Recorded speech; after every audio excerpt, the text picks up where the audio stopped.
Bapak Ibu narasumber kita pada sore hari ini yang sudah hadir dalam acara diskusi kita pada sore hari ini. Kami, Koalisi Nasional Masyarakat Sipil untuk Pengendalian Tembakau, sangat memberi apresiasi dan berterima kasih sebesarnya kepada Bapak Ibu sekalian yang telah bersedia menjadi narasumber kami dan juga telah bersedia hadir dalam diskusi yang sangat bermanfaat bagi kita dan bagi planet bumi ini. Bapak-bapak, ibu-ibu sekalian, sebagaimana tadi disampaikan oleh pemandu diskusi kita pada sore ini, Bapak Budi, bahwa agenda diskusi kita sore ini adalah membahas tema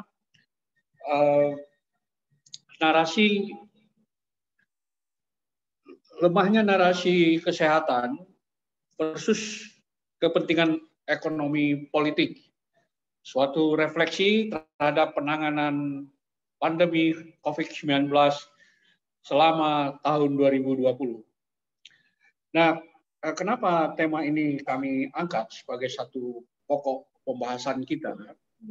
Ini dilatar belakangi dari fakta yang kami lihat, fakta yang kami amati, bahwa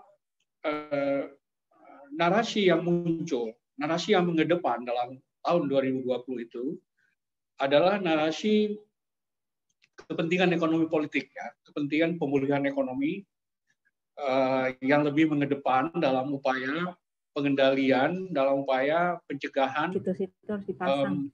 melebarnya atau meluasnya penularan COVID-19.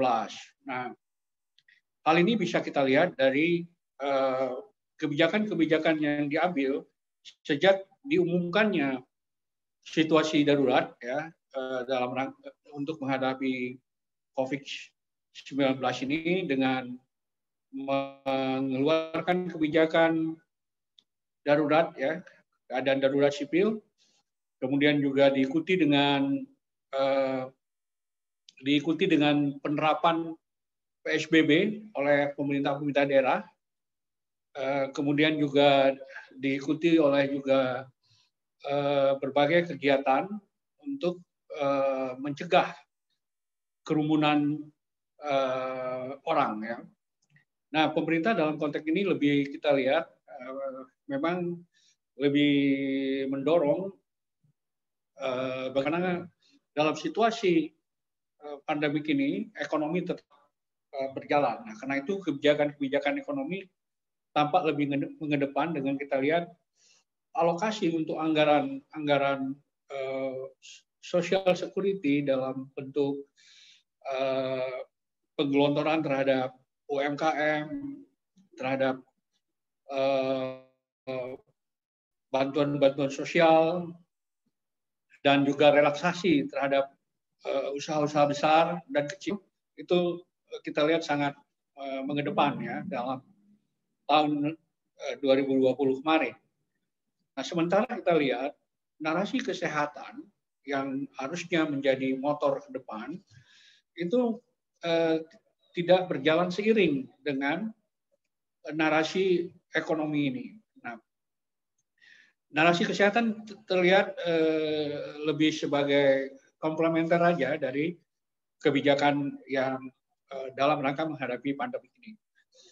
Lebih-lebih kalau kita korelasikan dengan pengendalian tembakau. Kalau kita lihat dari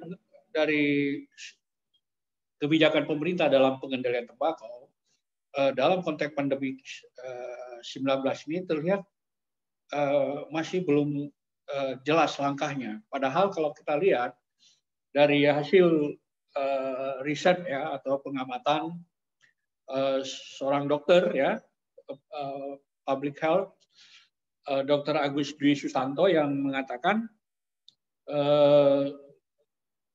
perokok atau orang yang mengkonsumsi tembakau itu lebih rentan terhadap terpapar oleh COVID-19. Hal ini bisa dilihat dari data yang diperoleh di Rumah Sakit Persahabatan Jakarta yang dari 400 pasien itu 62,5% itu terpapar COVID-19 karena mereka adalah perokok. Nah, dengan demikian kita lihat ada korelasi yang sangat tinggi ya antara pengendalian tembakau dengan juga pengendalian terhadap penyebaran atau penularan COVID-19 ini. Nah, karena itu sangat penting karena itu kita mengedepankan di sini juga pengendalian penyebaran COVID-19 ini juga memperhatikan pengendalian terhadap tembakau karena eratnya korelasi itu. Nah, pengendalian tembakau ini bisa kita lihat dari misalnya kebijakan-kebijakan pemerintah dalam hal larangan terhadap iklan yang kita lihat tidak menunjukkan menunjukkan perubahan dari tahun ke tahun ya, bahkan statis kita lihat. Kemudian kita lihat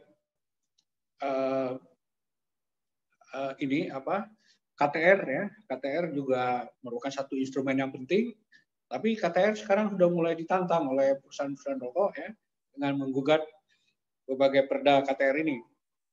Nah, selain itu kita lihat yang baru saja dilakukan oleh pemerintah yaitu menaikkan cukai ya, walaupun kenaikan cukai itu tidak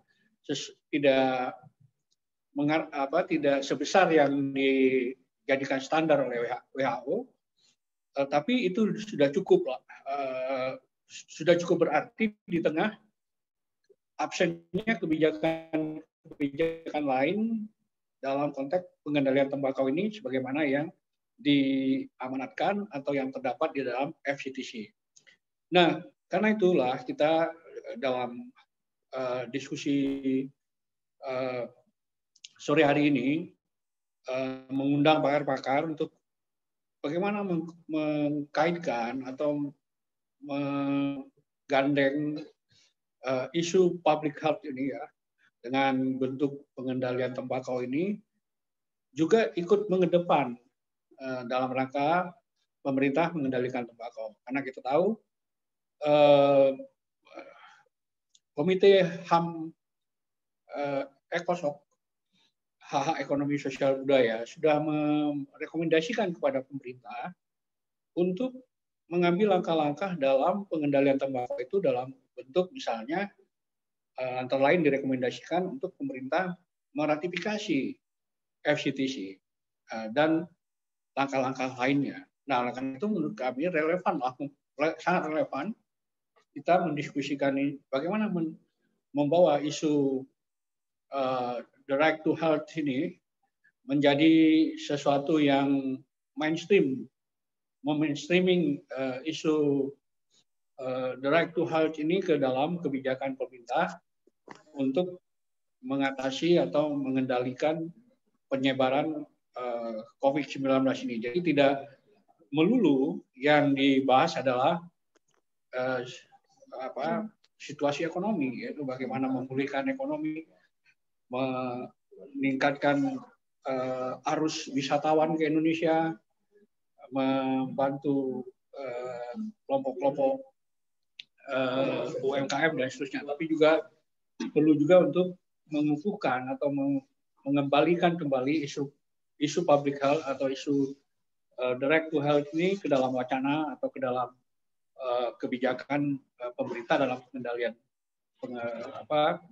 pengendalian penularan atau penyebaran COVID-19 ini. Jadi inilah pokok-pokok latar belakang yang melatar belakangi kami dari Koalisi Masyarakat Sipil untuk pengendalian tembakau mengadakan diskusi pada sore hari ini. Karena itu kami sekali lagi menyampaikan terima kasih setingginya kepada para narasumber, Bapak Usman Wahid ya dari Amnesty International Indonesia, kemudian Ibu Dr. Erlina Burhan, ya, terima kasih juga sudah hadir. Kemudian Bapak Aditya, ya,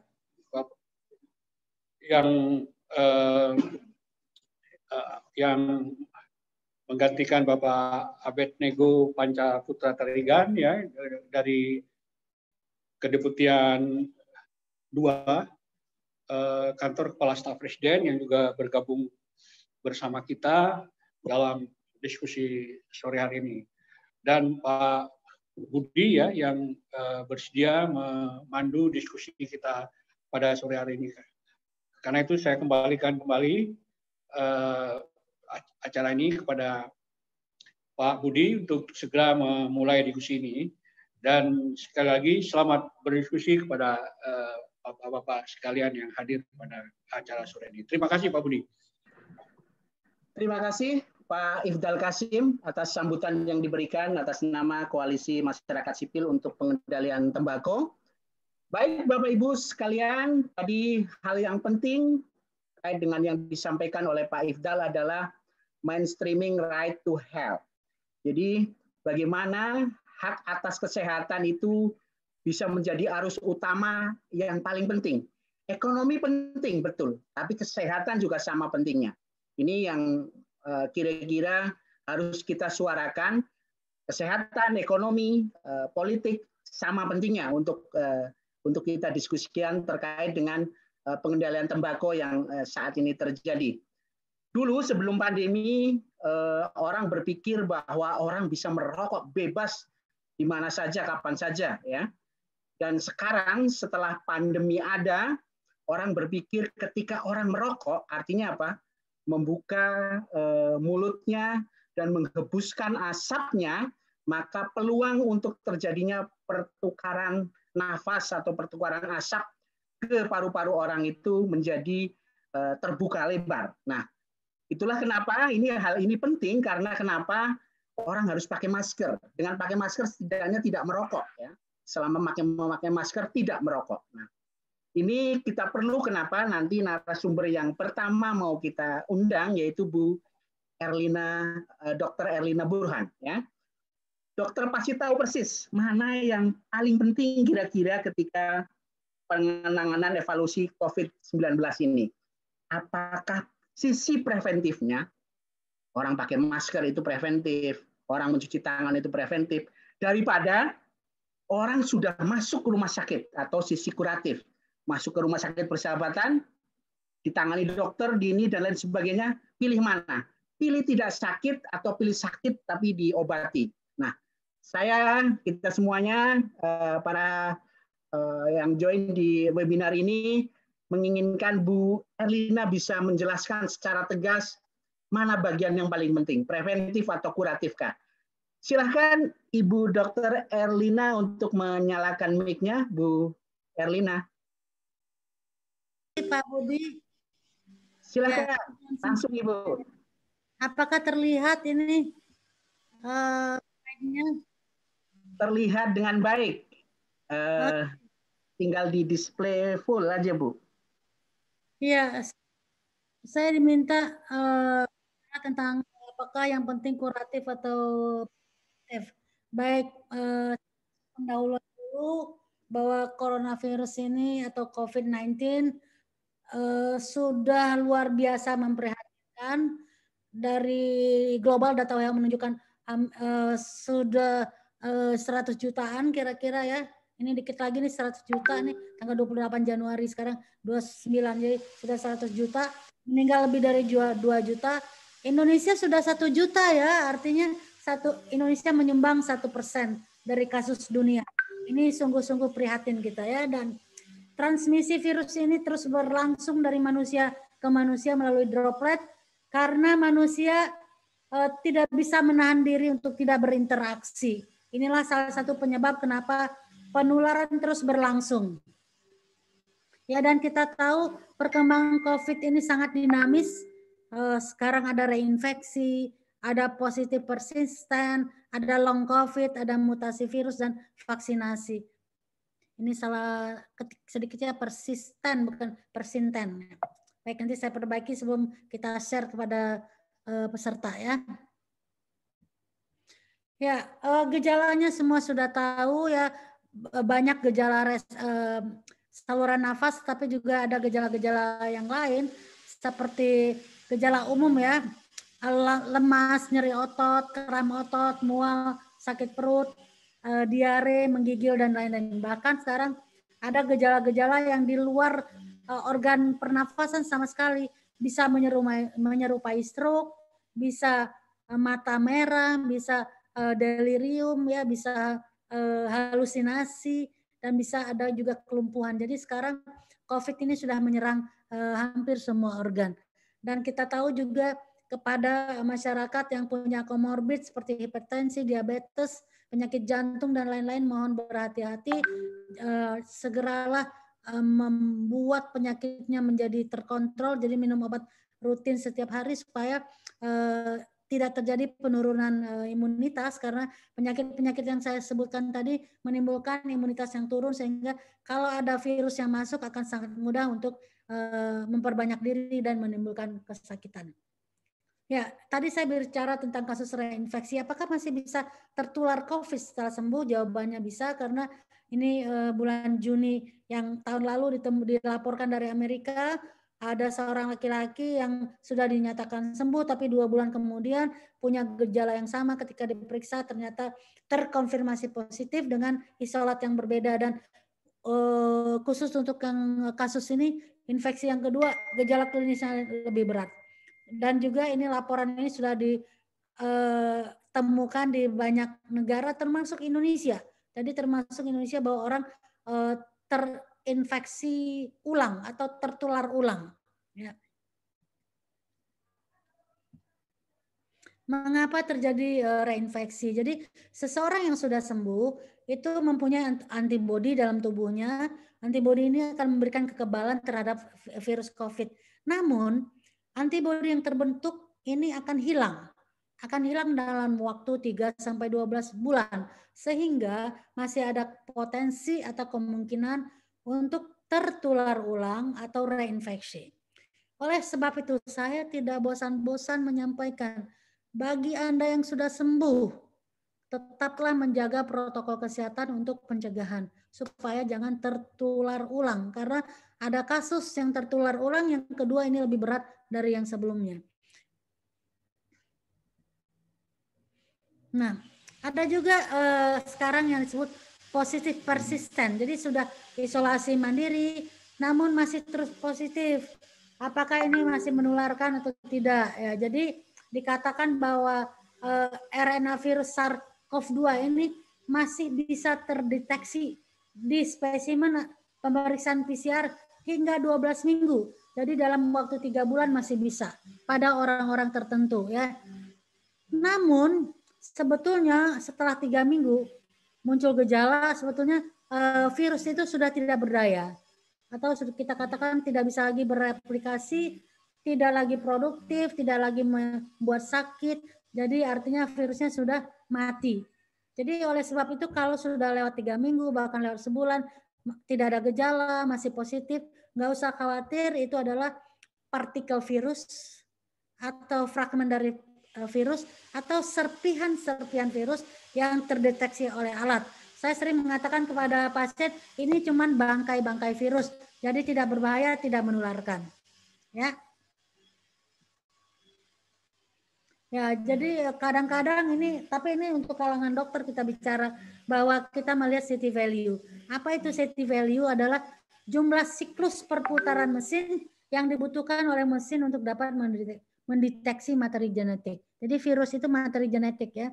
Dan kalau city value-nya makin tinggi, artinya jumlah virusnya makin sedikit. Jadi lama sekali mesin itu berputar-putar sampai bisa mendeteksi virus, karena virusnya sangat sedikit. Jadi artinya karena sangat sedikit, bahkan yang mati pun bisa terdeteksi walaupun lama. Ini artinya virus-virus tersebut tidak menyebabkan infeksi. Biasanya city value di atas 34 itu tidak menimbulkan infeksi.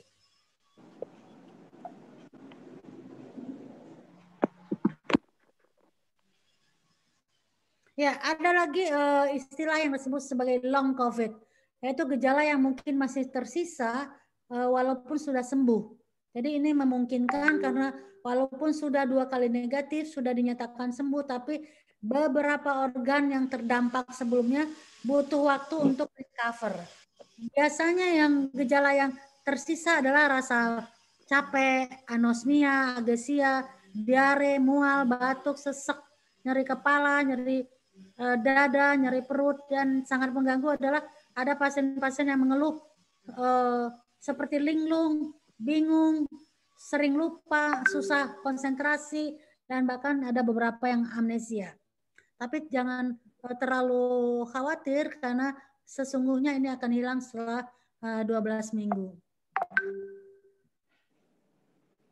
Ya, apalagi sekarang tren yang baru atau topik yang baru adalah mutasi virus. Ya, apakah virus yang bermutasi ini lebih berbahaya? Jadi Bapak-bapak, Ibu-ibu, sebetulnya mutasi atau perubahan dari virus ini sudah lama terjadi. Sejak bulan April sudah terjadi. Yang terjadi adalah perubahan D614 menjadi D614G, tetapi perubahan ini implikasinya hanya bahwa virus lebih mudah menginfeksi atau lebih mudah menular, sehingga risiko terjangkit akan lebih tinggi. Tapi tidak ada hubungannya dengan keparahan penyakit. Nah, mutasi yang terbaru di Inggris, ini masih baru, bulan lalu orang heboh ini ya, yang variannya disebut dengan B117, virus varian baru yang dikatakan punya kemampuan lebih menular jauh lebih tinggi dari yang sebelumnya, dan sedang diteliti lebih lanjut apakah ini juga berhubungan dengan keparahan penyakit. Nah, kita lihat kasus di Indonesia sudah melewati 1 juta ya. Kasus aktifnya juga masih ratusan ribu, walaupun sudah sembuh 800.000, tapi coba lihat yang meninggal. Yang meninggal hampir 30.000. Artinya apa? Artinya ini memang kalau kondisinya sudah berat, susah sekali mengendalikan penyakit ini sehingga menimbulkan mortalitas yang tinggi. Jadi memang mengobatinya cukup susah, terutama kalau dia berat atau apalagi kalau kritis. Jadi dari rumah sakit saya ada datanya bahwa kalau orang tanpa gejala atau yang ringan itu kesembuhannya 100%. Tapi kalau sedang itu meninggal sampai 4%, berat 17%, yang kritis lebih banyak lagi, bisa sampai 50-60% yang meninggal. Jadi memang sebaiknya pertama jangan sakit tentu saja, dan kalau sakit jangan parah ya. Bagaimana ya, ini kita lihat perkembangannya, kasus terus meningkat, ada reinfection, ada positif persisten, ada long COVID, ada mutasi virus, sekarang ada vaksin, kasus Indonesia terus bertambah. Kita lihat ini ya, ada animasinya bagaimana Indonesia yang tadinya masih di bawah tapi tiba-tiba menyalip semua negara, dan kemudian bahkan lebih tinggi ya. Tadi saya sampaikan Indonesia ini sudah 1 juta lebih, itu merupakan 1% dari jumlah kasus di dunia. Jadi kontribusi Indonesia cukup tinggi. Ini tentu saja tidak menggembirakan, sangat mengkhawatirkan, dan juga bagi masyarakat ini tidak menggembirakan. Bagi kami tenaga kesehatan ini mengkhawatirkan, menjengkelkan, dan membuat kami merasa frustasi sebetulnya. Ya, kita lihat ini Indonesia naik terus kasusnya ya. Bukannya menurun tapi malah naik dan naik. Bahkan pernah 14.000, terakhir masih 13.000-an. Ya, jadi tentu saja sekarang kita bertanya, sudah efektifkah yang kita lakukan saat ini? Jawabannya tidak. Kenapa saya katakan tidak? Karena kasusnya naik terus, nggak ada tendensi menurun. Yang meninggal ada terus, bahkan kemarin cukup banyak yang meninggal ya. Jadi saya kira saya ingin menyampaikan pendapat pribadi bahwa yang kita lakukan saat ini tidak efektif. Kita banyak sibuk di hilir, tidak terlalu masif melakukan suatu pencegahan di hulu ya. Padahal kalau di hulunya bagus, maka sedapat mungkin tidak ada orang yang masuk ke rumah sakit. Ya, jadi upaya kuratif itu kenapa juga tidak optimal, karena memang obat yang pasti, obat spesifik untuk COVID ini sampai saat ini belum ada. Obat-obat yang kita berikan sekarang hanyalah obat-obat yang sifatnya empiris atau berdasarkan pengalaman sebelumnya.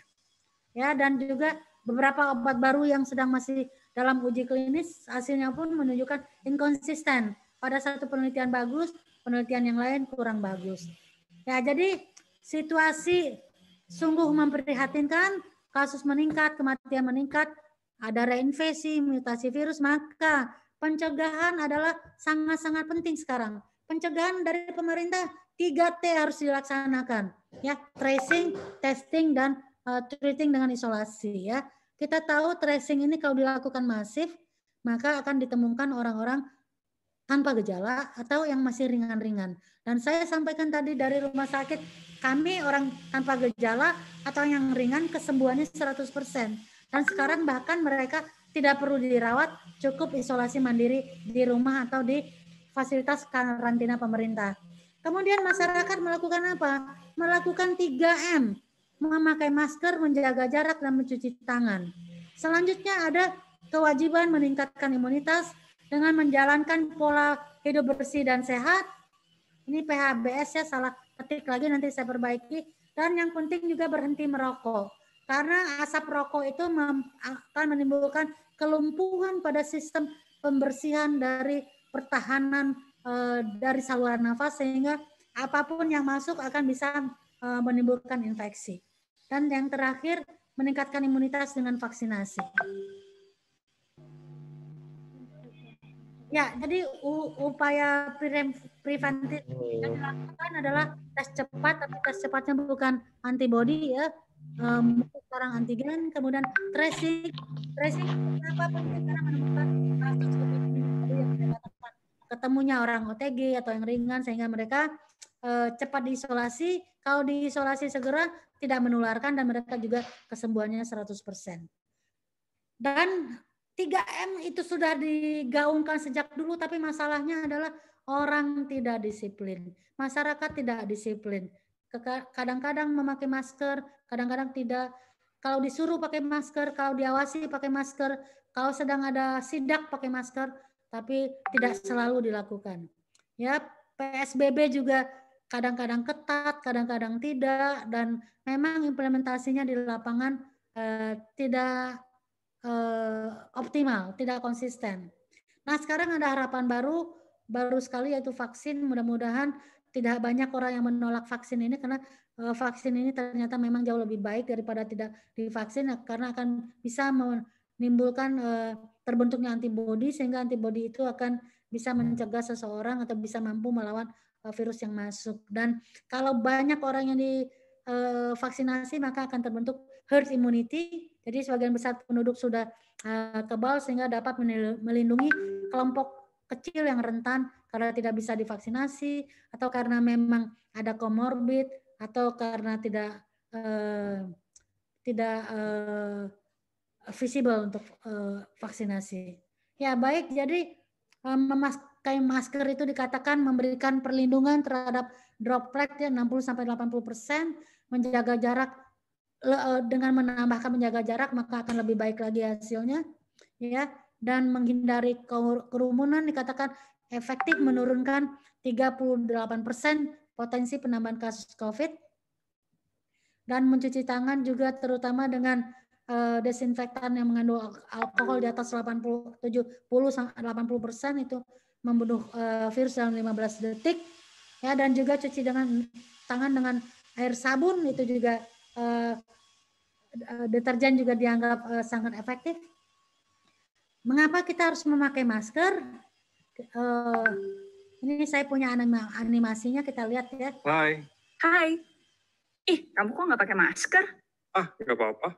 Pakai atau enggak, sama aja. Hei, siapa bilang? Semisal nih ya, kalau kamu positif COVID dan kita berdua nggak pakai masker, itu risiko penularannya 100%. Kalau kamu positif dan aku pakai masker, itu risiko penularannya 70%. Lalu kalau kamu pakai masker dan aku enggak, itu risikonya jadi 5%. Nah, kalau kita berdua sama-sama pakai masker, risikonya turun lagi jadi hanya 2% aja. Apalagi kalau kita juga jaga jarak. Kalau kita berjarak minimal 2 meter, risiko penularannya bisa ditekan sampai 0% loh.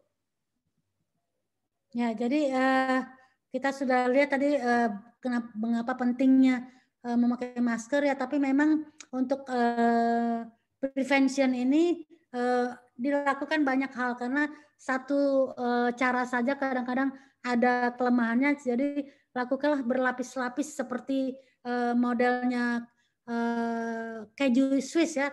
Ini melihat ini jadi kepengen makan keju nih. Jadi mulai dari artinya ini pertama dilakukan kita menjaga jarak ya, physical distancing, tapi tetap ada kelemahannya, maka pakailah masker untuk lebih melindungi, cuci tangan, kemudian juga jangan menyentuh wajah ya, dan banyak hal lagi di sini kalau kita lihat sampai akhirnya melakukan isolasi dan vaksin. Jadi berlapis-lapis ini harus dilaksanakan agar kita tercegah terinfeksi oleh virus atau terjangkit penyakit ini. Jadi oleh sebab itu jangan kendor ya, saya katakan kita jangan kendor, lebih baik kita menderitalah sedikit ya. Jadi short term pain untuk long term gain ya. Tapi memang untuk melakukan ini harus disiplin, konsisten ya. Jadi kesimpulan dari saya adalah bahwa pandemi ini belum usai, terus terjadi peningkatan kasus, dan dibutuhkan kerjasama antara pemangku kebijakan dan masyarakat dalam menghadapi pandemi ini. Prinsipnya lebih baik mencegah daripada mengobati.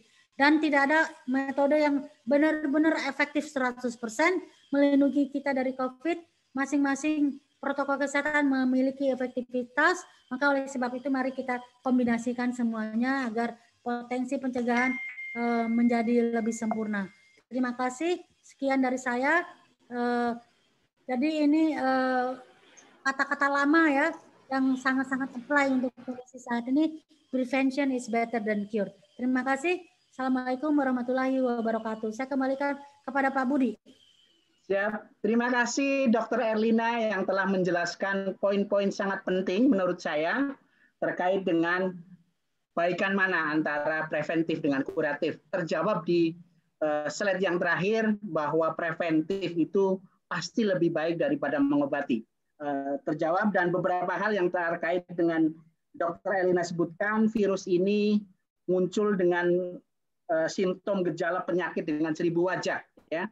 Saya baru tahu ternyata virus ini bisa membuat orang terlihat linglung atau bingung melakukan aktivitas apapun.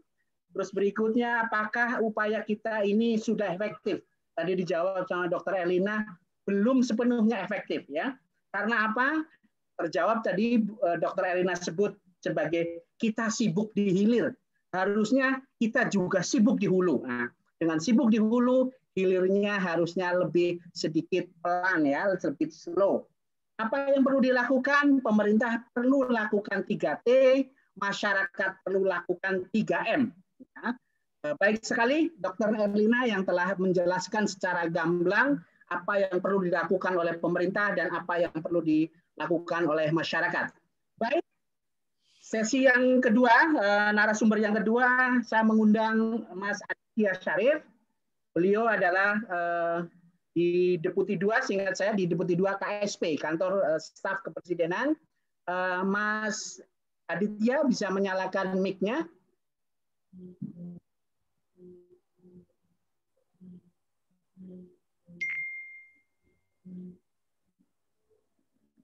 Oke, sudah terlihat. Bisa di full display. Oke, Mas Adit, waktu kami persilahkan. Assalamualaikum warahmatullahi wabarakatuh. Yang saya hormati Pak Budi, Dr. Erlina, Pak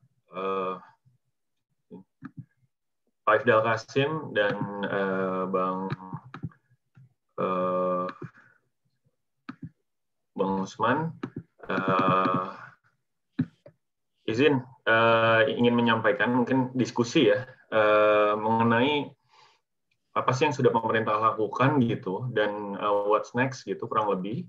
Tadi secara rinci sudah disampaikan Dr. Erlina, tentunya mungkin saya akan memberikan konteks yang lebih besar aja. Tentu situasi hari ini ya, kasus terkonfirmasi sudah lebih dari 1 juta. Tadi udah disampaikan juga dokter dengan detail dengan situasi yang cukup parah ya. Dan mungkin mohon koreksi dokter Elina, memang sejauh ini rasio kematian di Indonesia relatif tinggi mungkin dibanding yang lain ya, negara lain. Walaupun mungkin bukan yang terendah. Tentunya ini tidak terlepas dari latar belakang gitu ya, konteks Indonesia gitu. Yang pertama dari status gizi, kemudian komorbiditas, dan tentunya yang sangat terkait nih dengan rekan-rekan Komnas PT yaitu prevalensi merokok. Nah, ini gambaran umum kebijakan penanganan COVID. Pemerintah, kalau tadi disampaikan gitu ya, fokusnya di ekonomi gitu, kita tidak bisa memungkiri bahwa mungkin di awal-awal terlihat seperti itu ya. Akan tetapi memang pemerintah juga sebenarnya mempersiapkan dari semua aspek. Karena pendikotomian ekonomi dan kesehatan menurut saya itu juga kurang tepat gitu ya.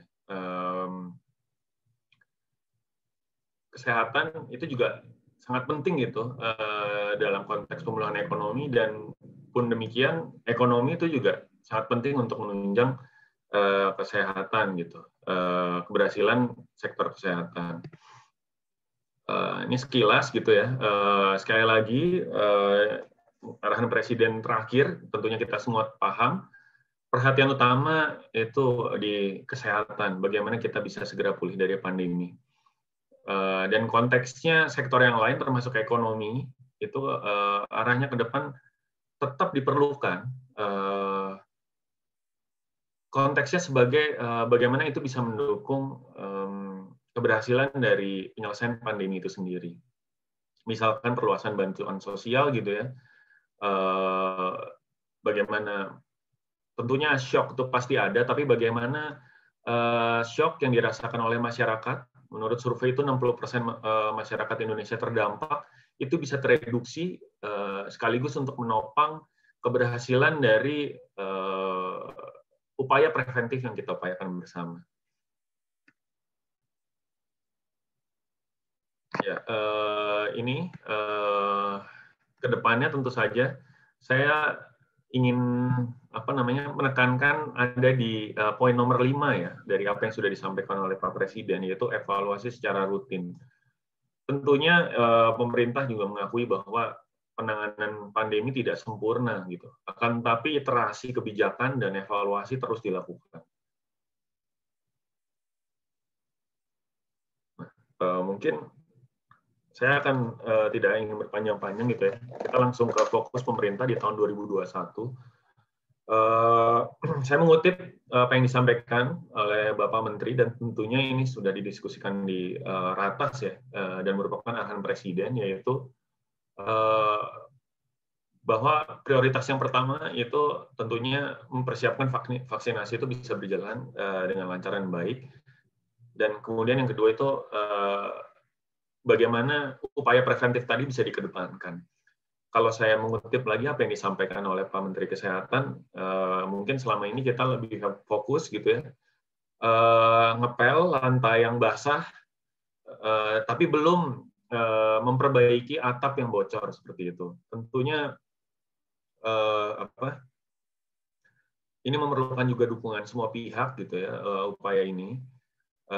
Dan tentunya penekanannya lagi adalah Pak Menteri juga sudah berjanji gitu akan transparan terhadap setiap pengambilan kebijakan. Nah, jadi fokus yang pertama itu dalam konteks pemenuhan kebutuhan publik gitu ya.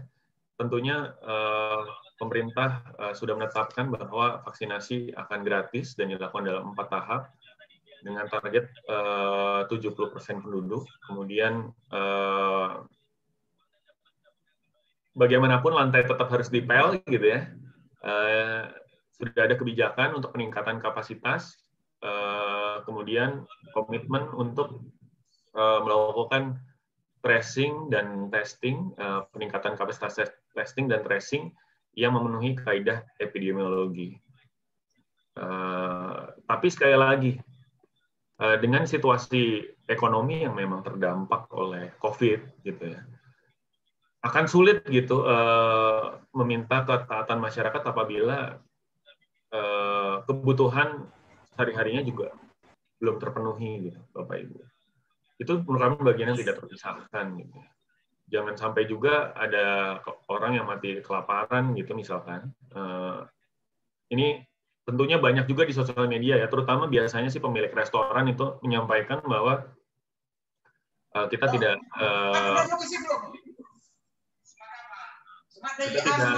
bisa jadi tidak mati karena COVID, gitu, tapi bisa jadi mati karena nggak bisa makan, gitu. Maka kebijakan seperti pelarangan dine-in, kemudian take away itu sebenarnya bisa menjadi solusi juga. Nah, izin kemudian core values yang diharapkan tentunya transparansi dan kolaborasi terhadap semua pihak. Ini sangat ditekankan gitu ya. Khususnya sekarang juga testing sudah mulai juga, kalau dari dulu kan treatment itu udah di pihak ketiga kan ya. Pemerintah membayar rumah sakit swasta yang memberikan pelayanan kesehatan terhadap pasien COVID. Ke depan juga mulai akan dilakukan untuk testing, untuk peningkatan kapasitas testing. Nah, ini sebagai contoh apa yang sudah berlangsung ya, tentunya ini tidak hanya membutuhkan perintah top down, tapi upaya-upaya bottom up itu juga sangat penting gitu, karena kita juga saat ini berada di rezim otonomi daerah. Seperti ini misalkan dari Pemda Jabar ya, itu sudah melakukan rekrutmen tenaga kesehatan untuk puskesmas. Tentunya salah satu tugasnya atau salah satu fokus kenapa rekrutmen ini dilakukan adalah untuk meningkatkan kapasitas tracing.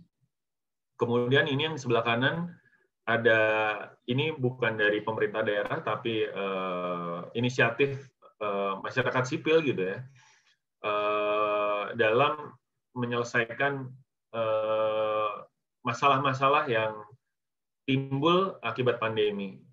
Salah satunya misalkan di sini juga ruang mempertemukan penjual dan pembeli, kemudian memberikan edukasi bagaimana melakukan tindakan-tindakan preventif dan kebiasaan baru yang memang perlu diterapkan gitu ya dalam karena memang situasinya sekarang sudah berbeda gitu dengan keadaan sebelumnya. Nah, sebenarnya ini juga saya baru menemukan satu pakar gitu yang membicarakan di publik dan ini sangat jarang didiskusikan gitu. Dampak rokok gitu terhadap keparahan COVID gitu. Tentunya Dr. Erlina bisa mengelaborasi lebih jauh. Ini saya hanya mengutip 2 paper gitu yang saya temukan. Yang di atas itu bahwa 2/4 gitu ya kemungkinan bergejala atau kemungkinan harus dirawat di rumah sakit dan hampir 2 kali lipat kemungkinan meninggal kalau ada konsumsinya itu 30 pack per tahun. Kemudian yang di bawah ini juga hasil studi dari Indonesia. Saya jujur aja masih kesulitan gitu ya menemukan hasil-hasil riset terkait COVID di Indonesia. Tentunya kami mendorong rekan-rekan masyarakat sipil dan akademisi untuk menyukseskan evidence-based policy dengan mendorong berbagai riset. Yang ini salah satu hasil meta-analisisnya adalah di negara dengan berpenghasilan menengah ke rendah itu ada korelasi ya antara prevalensi pria dewasa merokok itu penambahan 1% prevalensi dewasa laki-laki merokok itu ada asosiasi dengan peningkatan mortality rate 0,08%. yang seperti ini belum ada nih di diskursus publik, di media-media, apalagi didiskusikan oleh influencer ya. Seperti itu. Nah, kemudian saya mau mundur sedikit gitu ya, kembali ke pemerintah. Pemerintah sudah mengambil kebijakan akan menaikkan tarif cukai rata-rata 12,5%. Kemudian ke depannya mungkin tarif cukai akan relatif stabil, tapi harga yang akan diintervensi, harga acaranya, saat ini di 2021 menurut kalkulasi indeks keterjangkauan rokok naik dari 12,2% jadi 13,7 hingga 14%. Nah, mungkin ini nanti juga menarik ya untuk didiskusikan bagian yang ini. Apakah pemerintah sebenarnya menjadi pertanyaan juga, apakah pemerintah saat mengambil kebijakan ini, saya yakin belum mengkalkulasi hasil temuan di riset yang sebelumnya gitu, korelasi rokok dengan COVID. Mungkin itu dianggap sebagai belum nyambung gitu. Nah, tentunya ini memerlukan dukungan dari para akademisi, peneliti, dan masyarakat sipil untuk menggaungkan dan mensosialisasikan gitu ya riset-riset yang mengkaitkan gitu kedua hal ini. Bisa jadi tarifnya akan lebih agresif ke depannya karena sekarang prioritas pemerintah itu adalah menyelesaikan pandemi. Gitu. Nah, sekali lagi Pak Menteri, Pak Presiden juga sudah menyampaikan bahwa pandemi tidak akan selesai hanya dengan upaya dari pemerintah, tapi partisipasi publik, khususnya yang berbasis komunitas dan spesifik gitu ya, itu akan sangat membantu negara Indonesia ini untuk keluar dari pandemi. Kemudian bagaimana momen pandemi ini bisa dimanfaatkan untuk edukasi dan penanaman mindset dan nilai-nilai kesehatan gitu. Saya yakin peningkatan orang yang cuci tangan sebelum pandemi dan akibat pandemi itu jauh signifikan. Nah, seharusnya ini bisa dimanfaatkan momentum-momentum ini untuk melakukan banyak edukasi. Nah, yang terakhir adalah melibatkan figur dan tokoh publik. Mungkin Bapak Ibu paham ya apa yang terjadi, diskursusnya sangat seru gitu saat Raffi Ahmad misalkan terlibat di vaksinasi. Tapi mau nggak mau ya, itu menjadi penting gitu. Kebetulan saya juga sering gitu melihat sosial media seperti TikTok dan yang lain. Itu sudah banyak sekali influencer-influencer yang menyatakan ketidakpercayaannya terhadap otoritas pengetahuan gitu. Misalkan vaksinasi, bumi datar, bumi bulat, kemudian obat-obatan. Sudah mulai ada juga mulai banyak dokter-dokter yang melakukan edukasi gitu melalui kanal-kanalnya. Tentunya ini bisa lebih inklusif lagi, lebih masif lagi. Tapi lagi-lagi di sisi lain ini pengalaman pribadi saya menemukan masih ada dokter yang ya agak-agak meragukan bahaya COVID gitu. Dan saya pikir ini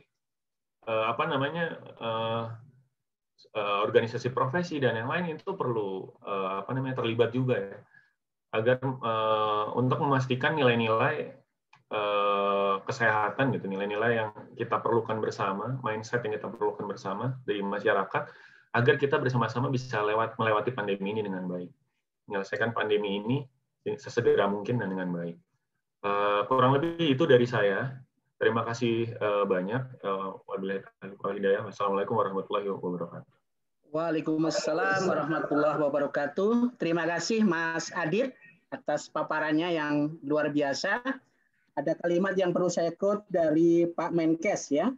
Ngepel lantai basah itu tidak akan selesai jika atapnya tidak kita benerin. Nah, itu sama sejajar dengan kalimat dari Dr. Erlina tadi. Hilir ya kita sibuk, tapi hulu juga harusnya kita sibuk juga untuk memprotek Dan mohon titip Mas Adit, salah satu bagian dari genteng yang harus kita perbaiki karena bocor atau pecah adalah PP 109 soal PHW ya. Pictorial head warning itu adalah manfaat yang paling efektif kepada siapa? Tidak hanya kepada perokok, sebenarnya calon perokok ya, untuk melihat. Dan kami mohon banget kira-kira Mas Adit dukungannya terhadap proses revisi yang kita dorong di Kemenkes, Kementerian PMK, dan di KSP lah. Moga-moga di sebelum 2021 lah PP 109 itu adalah genteng, salah satu genteng di antara genteng yang pecah itu kita tebal gitu kira-kira Mas Adit. Sebelum 2021 berakhir mungkin Pak ya, soalnya udah 2021 nih. Amin ya. Ya, sangat berharap sekali Mas Adit, moga-moga PP 109 revisinya adalah bagian dari genteng yang untuk menambal agar tidak ngepel aja kita di bagian bawahnya. Baik, terima kasih Mas Adit. Saya meminta kepada seluruh teman-teman, ini teman-teman wartawan juga ada beberapa jaringan dan lain-lain, kalau memang ada pertanyaan bisa langsung diajukan sekarang lewat chat, nanti panitia akan merangkumnya. Saya juga dapat informasi Bu Erlina hanya sampai jam 3.30 ya Bu Erlina, mohon nanti ada yang pertanyaan sama Bu Erlina langsung aja di chat, nanti saya tanyakan biar Bu Erlina sebelum 3.30 kita bisa langsung diskusi. Baik, berikutnya saya mengundang pakar ya, aktivis. Saya ini lebih suka aktivis, yaitu Mas Usman Hamid. Beliau dari Amnesty International Indonesia. Barangkali sisi apa yang harus bisa dilakukan oleh pemerintah to respect, to protect, and to fulfill ya, right to health yang tadi disebutkan oleh Pak Ifdal Kasim. Silahkan Mas Usman untuk menyalakan mic-nya. Terima kasih Mas Budi. Assalamualaikum warahmatullahi wabarakatuh. Yang saya hormati Pak Ifdal Kasim selaku Ketua konsorsium ini atau koalisi ini, dan juga para pembicara Bu Erlina dan juga Mas Aditya, serta rekan-rekan yang hadir dalam acara ini. Untuk mempersingkat waktu, izinkan saya untuk membagi screen ya. Mungkin mohon diizinkan oleh host agar saya bisa berbagi screen. Mas Prima, silahkan dibuka. Sudah saya buat jadi co-host, Mas Usman, tinggal langsung di share screen saja. Terima kasih banyak, Mas Prima. Siap. Ya, saya akan lebih mengutamakan catatan-catatan dari perspektif hak asasi manusia yang mungkin juga bisa melengkapi apa yang sebelumnya sudah disampaikan oleh Dr. Erlina maupun juga Mas Aditya. Nah, saya akan, pertanyaan besarnya kan sebenarnya masih seputar apakah pemerintah atau negara dalam hal ini, agar lebih adil gitu ya, negara dalam arti DPR, juga lembaga-lembaga lainnya gitu, masih memprioritaskan ekonomi atau masih pada kesehatan. Ini memang pertanyaan yang sudah muncul sejak awal. Saya ingat satu tulisan dari Jakarta Post editorial yang dibuat oleh Mas Endi Bayuni ketika itu cukup keras. Dia menuliskan bahwa problemnya itu kesehatan dan hidup masyarakat, bukan ekonomi. Gitu. Jadi dia malah memberi kata stupid. It's the people's health and lives, not the economy, stupid. Jadi ada semacam kekesalan gitu ketika di awal-awal itu prioritas untuk memberikan perlindungan pada hidup manusia, pada kesehatan manusia itu terasa sekali tidak terlalu menjadi perhatian itu. Nah, tapi saya tidak membahas artikel itu, saya lebih mau meminjam artikel itu untuk mengingatkan kita lagi tentang betapa tidak mudah menjawab pertanyaan itu.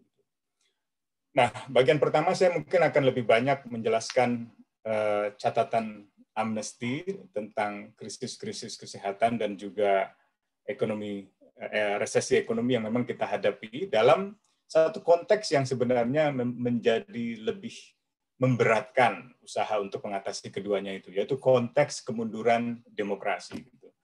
Jadi kita bukan hanya berhadapan dengan resesi ekonomi, bukan hanya berhadapan dengan krisis kesehatan, tapi sebelum krisis ekonomi dan krisis kesehatan itu terjadi, para sarjana sudah banyak yang menilai demokrasi Indonesia itu mengalami regresi.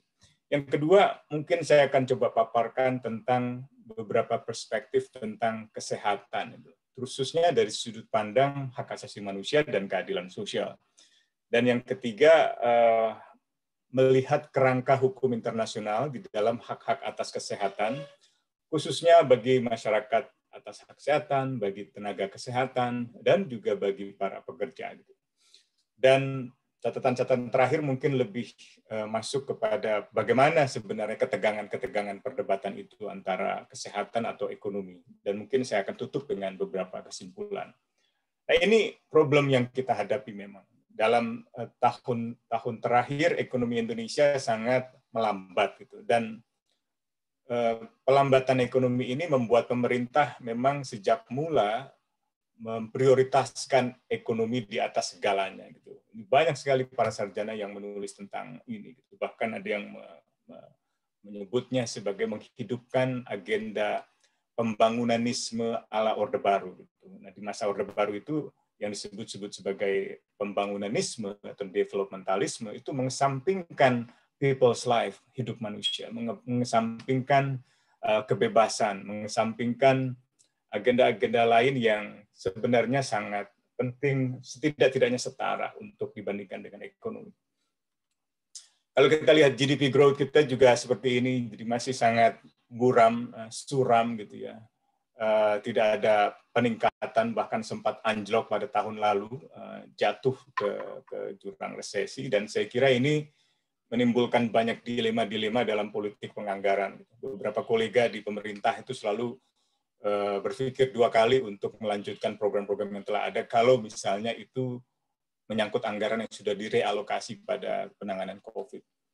Juga persoalan-persoalan hutang yang saya kira masih cukup serius, meskipun tentu dibanding dengan negara-negara lain, mungkin kita bukan yang terburuk. Gitu. Juga dalam konteks jumlah pengangguran, Presiden berkali-kali khawatir kalau tidak mengatasi ekonomi, maka jumlah pengangguran kita akan semakin tinggi dan akan semakin tidak terarah. Gitu. Tentu dibandingkan negara lain, kita bukan yang terburuk lagi-lagi, tapi persoalan ini adalah persoalan yang sering membuat pemerintah juga menjadi dilema. Kalau kita lihat dari segi sektor kesehatan, bagaimana sebenarnya negara-negara tetangga atau negara-negara sekitar kita dalam memprioritaskan perawatan kesehatan untuk masyarakatnya, itu terasa sekali Indonesia bukan yang terbaik. Gitu.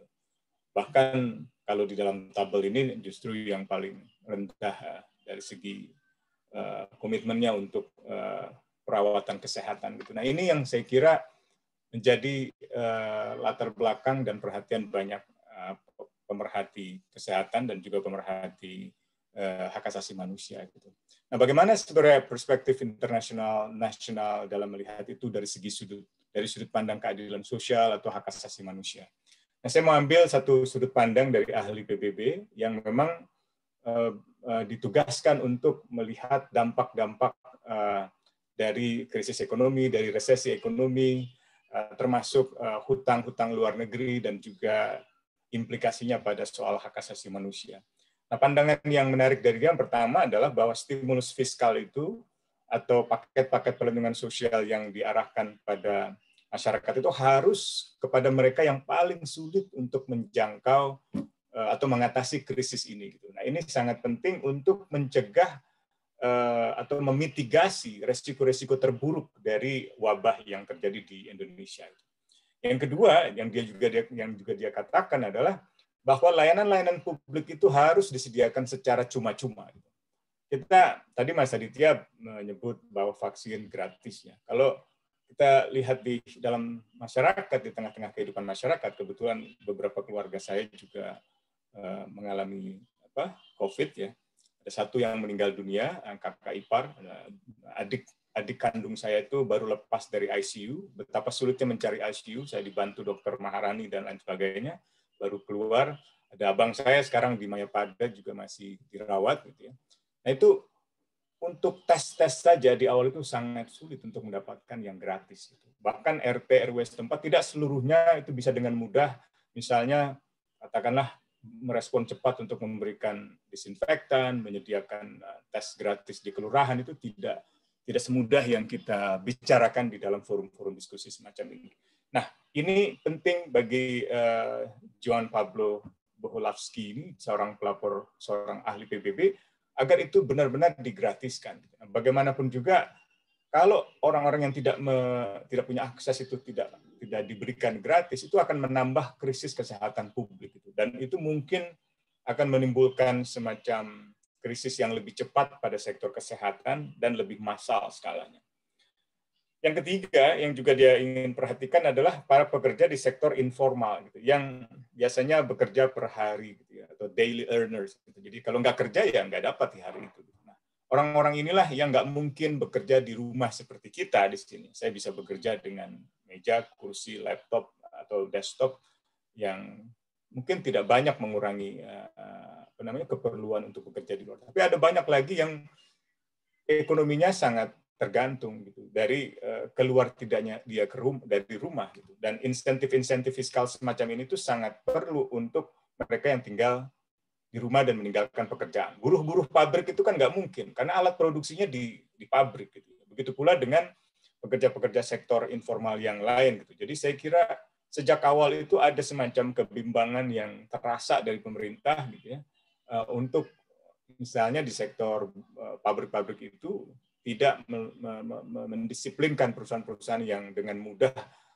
melanjutkan laju industrinya tanpa memperhatikan protokol kesehatan gitu. Banyak sekali buruh yang cerita toiletnya ramai, jaraknya tidak memungkinkan dan seterusnya. Tapi kalaupun dirumahkan atau dipekerjakan di rumah juga dia tidak bisa mendapatkan hak yang sepenuhnya. Nah, di situ Menteri Tenaga Kerja secara khusus saya kira belum memainkan peran yang maksimal pada tahun yang lalu. Yang keempat dan terakhir ini dari Juan Pablo adalah dalam tahun-tahun yang terakhir dia menyaksikan betapa pelayanan-pelayanan dasar itu, misalnya pendidikan dan juga kesehatan itu mengalami semacam marketisasi, mengalami privatisasi. Dan ini berakibat negatif pada layanan-layanan publik oleh negara, gitu. Khususnya untuk kesehatan publik atau perawatan kesehatan. Gitu. Nah, hal-hal semacam ini bukan hanya dialami oleh Indonesia, tapi banyak sekali negara yang akhirnya kesulitan untuk memenuhi hak atas kesehatan sebagai bagian dari hak asasi manusia gitu, karena dihadapkan pada tantangan-tantangan fiskal negara. Nah, bagaimana sebenarnya Indonesia melihat kesehatan itu? Kalau saya lihat di dalam sejarah, sebenarnya kesehatan itu hal yang sangat penting dan sangat mendasar karena bagian dari penjabaran atas sila kelima itu, keadilan sosial bagi seluruh rakyat Indonesia. Dan proses pemenuhannya, baik itu untuk kelas pekerja, kelas buruh, petani, atau orang-orang miskin, yatim gitu ya, yang dipelihara oleh negara itu harus dilakukan juga dengan cara-cara yang demokratis, gitu. Dengan cara-cara yang melibatkan partisipasi mereka, bukan dengan cara-cara yang mengancam pemidanaan seperti yang sempat diucapkan oleh salah seorang wakil menteri bahwa kalau tidak mau vaksin maka akan dipidanakan. Nah, hal-hal semacam itu saya kira justru menjauhkan masyarakat pada kesadaran untuk menempatkan kesehatan sebagai hal yang sangat penting demi pencapaian keadilan sosial atau kesejahteraan sosial atau keamanan sosial di dalam kehidupan bermasyarakat. Nah, dalam banyak literatur, keadilan sosial ini juga sangat penting untuk memastikan distribusi hak, distribusi peluang, distribusi sumber daya. Dalam konteks privatisasi, misalnya rumah sakit, itu akibatnya tidak terdapat distribusi yang merata untuk hak atas kesehatan. Yang bisa mengakses Mayapada, ya orang-orang perkotaan, kelas menengah, dan seterusnya. Yang bisa mengakses rumah sakit swasta itu ya mungkin kita-kita, bukan mereka yang berharap pada RSUD, di mana RSUD juga mungkin banyak keterbatasan, apalagi di tengah masa pandemi yang sekarang ini naik terus, itu penuh. Saya sulit sekali mencari ICU di RSUD, dan mungkin 40 lebih yang kami cek itu tidak tersedia gitu. Kalaupun ada satu biasanya udah langsung diisi lagi karena entah itu sembuh atau karena pasien yang lain meninggal dunia. Gitu. Hal-hal yang saya kira penting untuk kita perhatikan. Juga dalam percakapan di PBB sudah banyak dibicarakan pentingnya kesehatan masyarakat sebagai bagian dari usaha untuk melindungi mereka yang terpinggirkan secara ras, secara suku, secara agama, dan lain sebagainya. Dan saya kira itu juga bagian dari kesehatan. Kalau kita lihat di dalam Sustainable Development Goal, itu juga penting untuk membangun kehidupan yang sehat, sejahtera, itu SDGs nomor 3. Kalau kita baca SDG nomor 16, juga di dalamnya ada tujuan penguatan keadilan, berarti penguatan kesehatan itu juga harus ada di dalam ranah kelembagaan, di ranah hukum, di ranah undang-undang gitu. Nah, ini perspektif-perspektif yang saya kira sangat penting. Nah, tentu saja hukum norma internasional itu memberi keleluasaan bagi negara untuk tidak dapat memenuhinya kalau ada kedaruratan. Misalnya kedaruratan kesehatan. Pembatasan skala besar itu kan sebenarnya bagian dari kelonggaran keleluasaan norma internasional untuk dikecualikan oleh negara.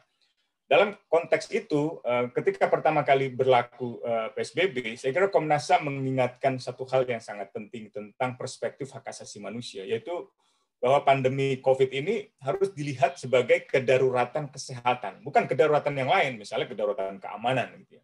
Kalau kedaruratan keamanan, kita perlu mengerahkan kekuatan keamanan, kebijakan keamanan, alat-alat keamanan, hukum-hukum keamanan, anggaran keamanan. Tapi kalau kedaruratannya kesehatan, maka instrumen-instrumennya, polisinya, kelembagaannya harus dikerahkan pada ranah kesehatan itu. Kenapa? Kalau itu tidak diperhatikan, itu akan berdampak pada kehidupan masyarakat, keselamatan masyarakat, bahkan masa depan dari kehidupan keselamatan masyarakat itu sendiri. Dan jadi satu hal yang digarisbawahi oleh Komnas HAM, nomor satu adalah pentingnya prioritas legal. Jadi prioritas legalitas, semacam pendasaran hukum untuk membuat kerangka kebijakan yang lebih baik. Saya ingat ketika itu pemerintah lebih memilih undang-undang kedaruratan yang lama daripada undang-undang kekarantinaan. Jadi berarti itu pendekatan keamanan dalam pengertian yang konvensional lebih diutamakan daripada pendekatan yang lebih baru tentang pentingnya kesehatan. Nah, kalau kita bicara hukum, bicara undang-undang, maka prolegnas kita belum mencerminkan prioritas pada sektor kesehatan atau keselamatan publik. Lebih banyak menyangkut urusan-urusan politik atau urusan-urusan industri ekonomi. Ya. Undang-undang mineral batubara contohnya dalam 2 tahun terakhir, atau undang-undang omnibus itu contohnya. Judulnya saja itu sebagai penciptaan kerja, tapi banyak sekali para sarjana, tim Lindsay di Melbourne, dan lain-lain, saya nggak bisa sebut satu persatu, itu menjelaskan betapa undang-undang ini bukan untuk menciptakan pekerjaan dalam arti masyarakat yang menganggur, tapi lebih untuk melonggarkan laju industri atau laju ekonomi industri yang besar-besar itu. Dan ini tidak mencerminkan, kalau dalam perspektif diskusi kita hari ini, tidak mencerminkan prioritas pada kesehatan, khususnya apalagi pengendalian tembakau. Tidak ada satupun kebijakan tentang itu. Gitu. Dan ini sangat kita sayangkan. Gitu ya. Soal hak hidup ini sangat penting. Dalam laporan Amnesty tahun lalu, kita menggarisbawahi bahwa hak atas kesehatan bagi setiap pekerja, tidak terkecuali tenaga kesehatan, dokter, perawat, dan tenaga kesehatan yang lainnya, itu memiliki hak atas kesehatan fisik maupun mental. Jadi meskipun mereka terlihat secara fisik baik, mungkin secara mental juga belum tentu. Nah, ini bisa jadi akibat jam kerja yang panjang, bisa jadi akibat ketiadaan perhatian yang cukup lewat APD di awal-awal atau lewat yang lain gitu ya. Juga hak atas lingkungan yang bersih gitu.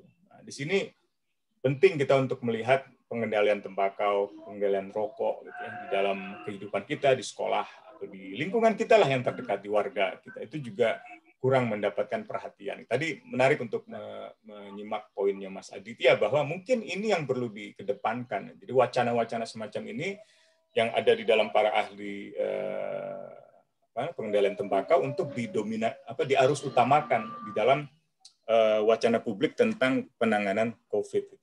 Nah, tenaga kesehatan ini dalam catatan Dewan Perawat Internasional itu sudah sangat banyak yang tertular, gitu, 230.000 orang, gitu, termasuk 600 orang yang meninggal. Itu baru pertengahan.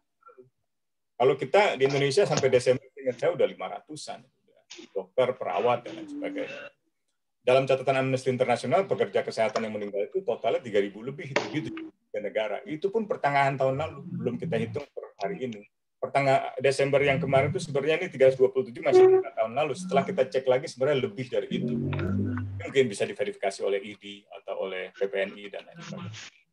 Nah, satu federasi di dunia yang memberi perhatian para pekerja di dunia itu juga memperlihatkan bahwa tenaga kesehatan itu tidak banyak mendapat perhatian. Sedikit sekali yang diperhatikan hak-haknya gitu. Entah itu untuk mendapatkan alat pelindungan diri atau alat-alat lain atau fasilitas-fasilitas layanan kesehatan yang lain. Tadi saya bicara akses masyarakat biasa pada pemeriksaan swab atau pemeriksaan PCR.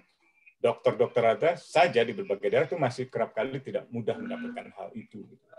Nah, Komite Hak Ekonomi Sosial Budaya di PBB ini satu komite yang mengawasi pelaksanaan negara di dalam konvensi Kovenan Hak Ekonomi Sosial Budaya, itu juga menggarisbawahi tentang tenaga kesehatan yang terinfeksi dari masalah-masalah kurangnya layanan kesehatan, termasuk persediaan alat-alat kesehatan dan seterusnya. Padahal mereka garda terdepan. Dan mereka juga menggarisbawahi komite umum ini, komite PBB ini menggarisbawahi tentang pentingnya standar kesehatan yang tertinggi. Dan itu berarti lingkungan itu juga bagian dari sesuatu yang harus dibersihkan dari segala kemungkinan polusi-polusi. Polusi dengan sendiri sebenarnya berkurang di masa COVID ini karena turunnya laju industri, karena pembatasan berskala besar, atau karena orang udah mulai takut merokok gitu ya. Tapi apakah itu karena kesadaran yang tinggi, itu yang saya kira perlu diperiksa ulang. Lagi-lagi Kovenan itu menggarisbawahi pentingnya kesehatan fisik, kesehatan mental, dan juga untuk para tenaga kesehatan yang tertular. Saya kira itu hal yang sangat penting. Bahkan ahli-ahli HAM PBB juga menggarisbawahi tentang pentingnya mereka terhindar dari paparan-paparan zat yang berbahaya. Saya kira bukan hanya virus, tapi juga rokok. Saya ingat teman saya di Setiabudi, kantornya kantor lama, itu seringkali sesak nafas karena AC-nya itu berbau rokok. Padahal di kantornya tidak ada yang merokok. Nah, AC yang tersentral itu yang saya kira juga mungkin di salah satu sudut kantor yang lain itu juga bisa menjadi sebab di mana hisapan itu menjadi sangat berbahaya untuk kesehatan. Catatan Komnas HAM juga menarik untuk diperhatikan, yaitu meningkatnya jumlah kasus positif dan kondisi penuhnya ICU. Itu saya rasakan sendiri. Dan Komnas HAM malah memberi kesan bahwa itu bisa jadi kelalaian negara dalam melaksanakan tanggung jawab negara. Ada semacam pembiaran gitu ya di awal untuk tidak memastikan itu dapat tersedia itu dalam menghitung ICU dan seterusnya. Juga masih ada ketimpangan jumlah tenaga medis dan kapasitas tes itu. Ini catatan Komnas HAM juga. Juga saya kira dominasi tes PCR itu masih ada di DKI Jakarta. Dan kewajiban-kewajiban akses fasilitas kesehatan yang lain juga masih cenderung untuk mereka yang punya akses, untuk mereka di perkotaan, untuk mereka yang kelas menengah atas dan seterusnya, yang memang bisa terjangkau. Beberapa keluarga saya mendapatkan WhatsApp atau pesan SMS dari pemerintah untuk mendapatkan suntikan dana itu. Tapi kami memutuskan tidak ada yang mengambil karena justru kami ragu bahwa kami membutuhkan itu gitu. Dan ada banyak yang sebenarnya tidak dalam kondisi yang baik, yang membutuhkan justru tidak mendapatkan pesan-pesan semacam itu. Nah, hal yang juga penting adalah tadi vaksin. Saya kira dalam perspektif HAM, Komnas HAM sudah menggarisbawahi itu ada 4 hal itu elemen kuncinya. Pertama, ketersediaan yang cukup. Yang kedua, jangkauan bagi masyarakat. Yang ketiga, etika medisnya. Yang keempat adalah kualitasnya. Nah, ini yang harus bisa dipastikan. Makanya muncul keraguan-raguan gitu. Ini memang dari awal pemerintah kurang memberi perhatian pada sains, pada ilmu pengetahuan. Saya ingat menteri-menteri gitu kan memberi pernyataan-pernyataan yang mungkin maksudnya bercanda, tapi itu akhirnya tidak membuat masyarakat juga mau mencari tahu yang benar seperti apa. Bahkan Menko Polhukam seingat saya ketika itu bilang corona nggak mungkin masuk ke Indonesia, orang prosedurnya berbelit-belit di Indonesia. Jadi ada hal-hal yang mungkin dianggap bercanda, tetapi itu satu hal yang membuat masyarakat semakin bingung gitu. Nah, ini kesadaran-kesadaran semacam ini nggak terlalu tumbuh di masyarakat karena dari pemerintahnya sendiri gitu. Jadi saya kira itu harus diakui gitu di awal-awal terutama hingga pertengahan. Nah, bantuan hidup langsung ini sangat penting meskipun di awal saya kira pemerintah kesulitan untuk memastikan data-data itu akurat gitu. Untuk memastikan orang-orang yang membutuhkan benar-benar terjangkau oleh bantuan langsung tersebut gitu. Nah, ini sesuatu yang saya kira dihormati, dihargai oleh para pemerhati HAM, oleh Komunitas HAM, tetapi pelaksanaannya masih belum ideal dari apa yang kita harapkan. Perlindungan tenaga kerja juga demikian. Tadi saya sudah menyinggung dalam konteks pekerja informal yang meningkat. Belum lagi kalau kita lihat dinas ketenagakerjaan, baik itu di tingkat pusat maupun di tingkat DKI atau di tingkat kota, banyak sekali angka-angka pengangguran yang mulai justru bertambah akibat dari pemehk-an yang lebih mudah oleh undang-undang yang baru, undang-undang omnibus. Gitu. Jadi saya kira itu hal yang nggak bisa dipisahkan dari bagaimana kita menjawab pertanyaan apakah pemerintah memprioritaskan narasi kesehatan, narasi kehidupan, atau narasi ekonomi gitu. Kalau kita lihat sekilas tampaknya belum untuk yang kita bayangkan. Nah, kenapa sih itu bisa terjadi? Salah satunya yang saya kira penting adalah di dalam negara memang banyak sekali orang-orang yang lebih mengutamakan bisnis, bukan hanya pemerintah.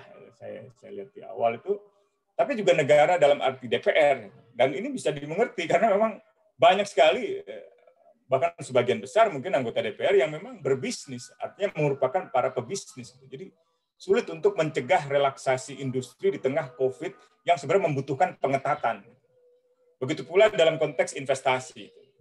Kan pemerintah tetap mengejar itu, undang-undang mineral batubara, undang-undang omnibus, bahkan royalti untuk batubara jadi 0%. Itu kelihatan sekali betapa yang diperkuat, yang diprioritaskan justru kepentingan bisnis, kepentingan ekonomi gitu. Dan bukan kepentingan ekonomi rakyat, tapi kepentingan ekonomi yang besar-besar itu. Siapa yang rakyat yang ikut dalam tambang? Tidak ada yang punya konsesi tambang untuk rakyat biasa. Nah, hal-hal semacam ini saya kira harus diperhatikan gitu.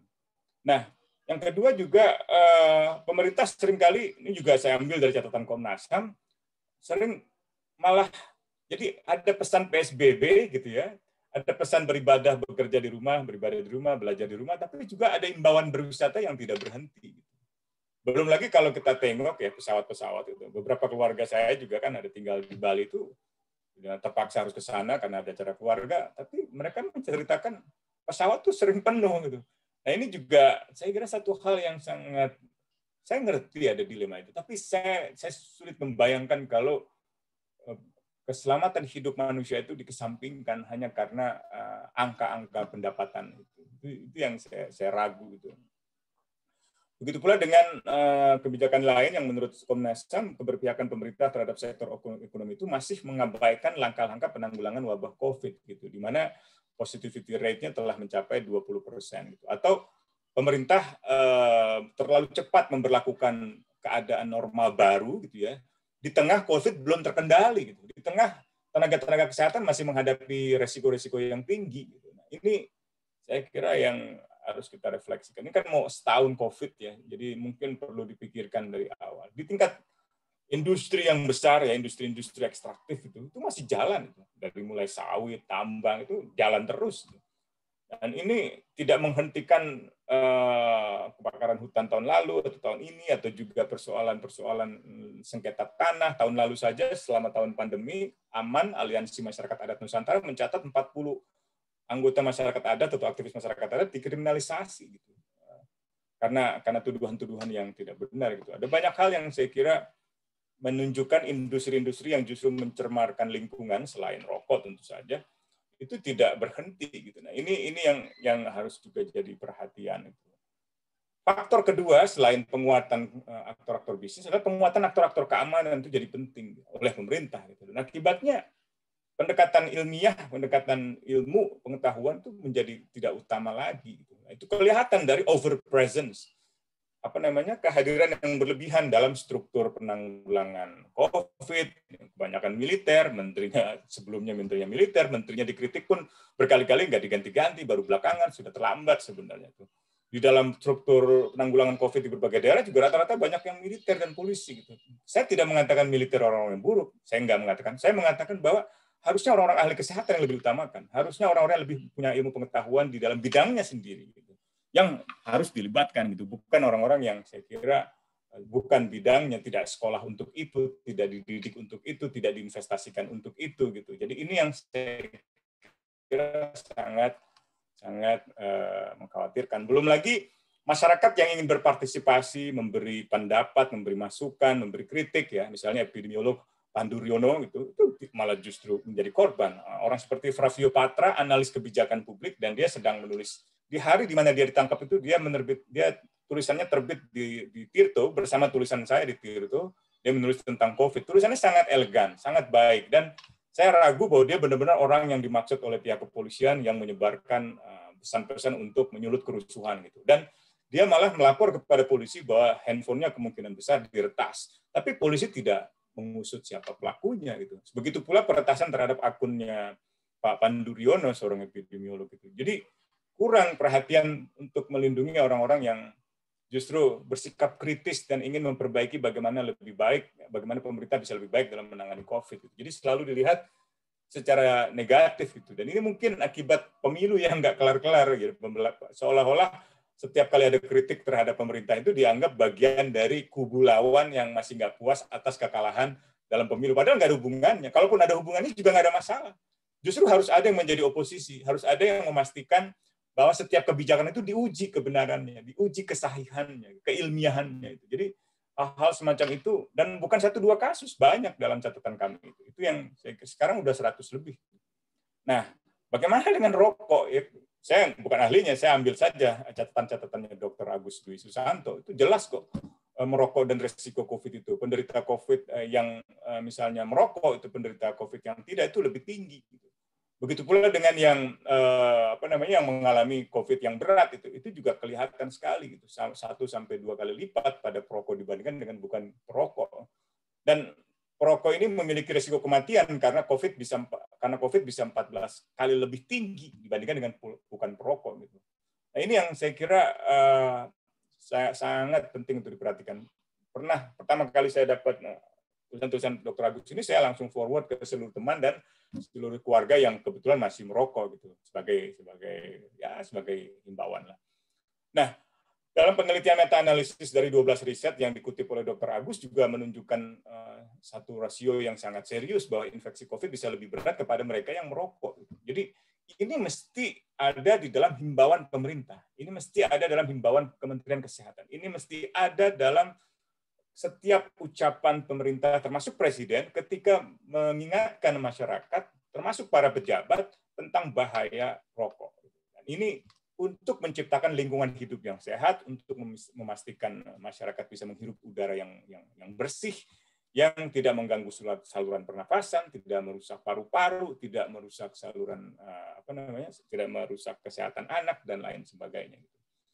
Udah banyak bukti-buktinya kalau baca ininya Dr. Agus, dan apalagi kalau kita kembangkan lagi ke website-website yang dirujuk oleh Dr. Agus itu. Begitu pula jurnal-jurnal yang sudah menuliskan tentang itu. Itu yang saya kira penting untuk diwacanakan. Jadi saya ingin melanjutkan apa yang disampaikan Mas Aditya. Mungkin perlu Mas Aditya sebagai orang KSP juga perlu menyiapkan satu konsep narasi di mana pemerintah lewat KSP itu bisa menggodok pentingnya mengontrol kesehatan, mengontrol lingkungan kita dari tembakau atau dari dampak-dampak negatif yang diakibatkan oleh asap rokok. Itu yang saya kira sangat penting, dan memberi contoh-contoh, memberi bukti-bukti ilmiah gitu ya. Bukan sekedar menghimbau ini minum jamu saja atau nasi hal-hal yang sempat diucapkan oleh Mendagri, Kapolri, dan saya kira hal-hal yang mungkin mereka juga bukan ahlinya gitu. Jadi sayang gitu kalau seandainya jabatan yang penting, yang strategis itu, yang jangkauannya sangat luas, yang didengar oleh masyarakat itu justru digunakan untuk mengucapkan sesuatu yang tidak banyak manfaatnya gitu. Nah, rekomendasi dari itu semua, yang pertama yang paling penting adalah perlindungan kesehatan dan keselamatan di tempat kerja itu. Saya kira itu sangat penting untuk semua para tenaga kerja kesehatan, nakes. Juga memastikan partisipasi tenaga kesehatan dalam pembuatan dan implementasi semua kebijakan. Saya dan kawan-kawan, ada CISDI, ada Kawal COVID, dan juga Public Virtue, itu membuat satu platform berjudul SOS Nakes. Kalau diklik sosnakes.id itu sangat kita siapkan untuk menyediakan platform untuk para tenaga kesehatan agar bisa melapor. Entah itu tentang alat pelindung diri yang kurang, entah itu tentang vaksin, entah itu tentang mungkin lingkungan rumah sakit yang mungkin di bagian depannya masih suka ada orang yang merokok, dan seterusnya, itu bisa dilaporkan di dalam platform itu. Gitu. Aktor non-negara seperti perusahaan swasta juga saya kira dalam perspektif hukum internasional HAM itu punya kewajiban, setidaknya punya tanggung jawab untuk menghormati HAM dan menciptakan kondisi kerja yang adil gitu. Jangan membiarkan ada orang merokok di lingkungan kerja dan seterusnya gitu. Apalagi kalau di dalam satu tempat kerja itu ada yang terkena virus ini gitu ya. Juga dalam konteks pengendalian industri-industri tembakaunya itu tadi sudah diusulkan, mungkin salah satunya tentang peningkatan bea cukai pungutannya negara gitu ya. Itu ya saya kira sangat penting itu. Dan mengutamakan pendekatan berbasis ilmu pengetahuan, hasil-hasil penelitian ilmiah dari para ahli kesehatan publik. Menurut saya struktur penanggulangan COVID itu harus didominasi oleh orang-orang ahli kesehatan, bukan ahli-ahli keamanan gitu. Ahli-ahli keamanan itu biarlah mereka bekerja di bidangnya sendiri. Mereka sangat hebat di bidangnya sendiri. Tapi untuk bidang ini saya kira sebaiknya diserahkan pada kesehatan publik.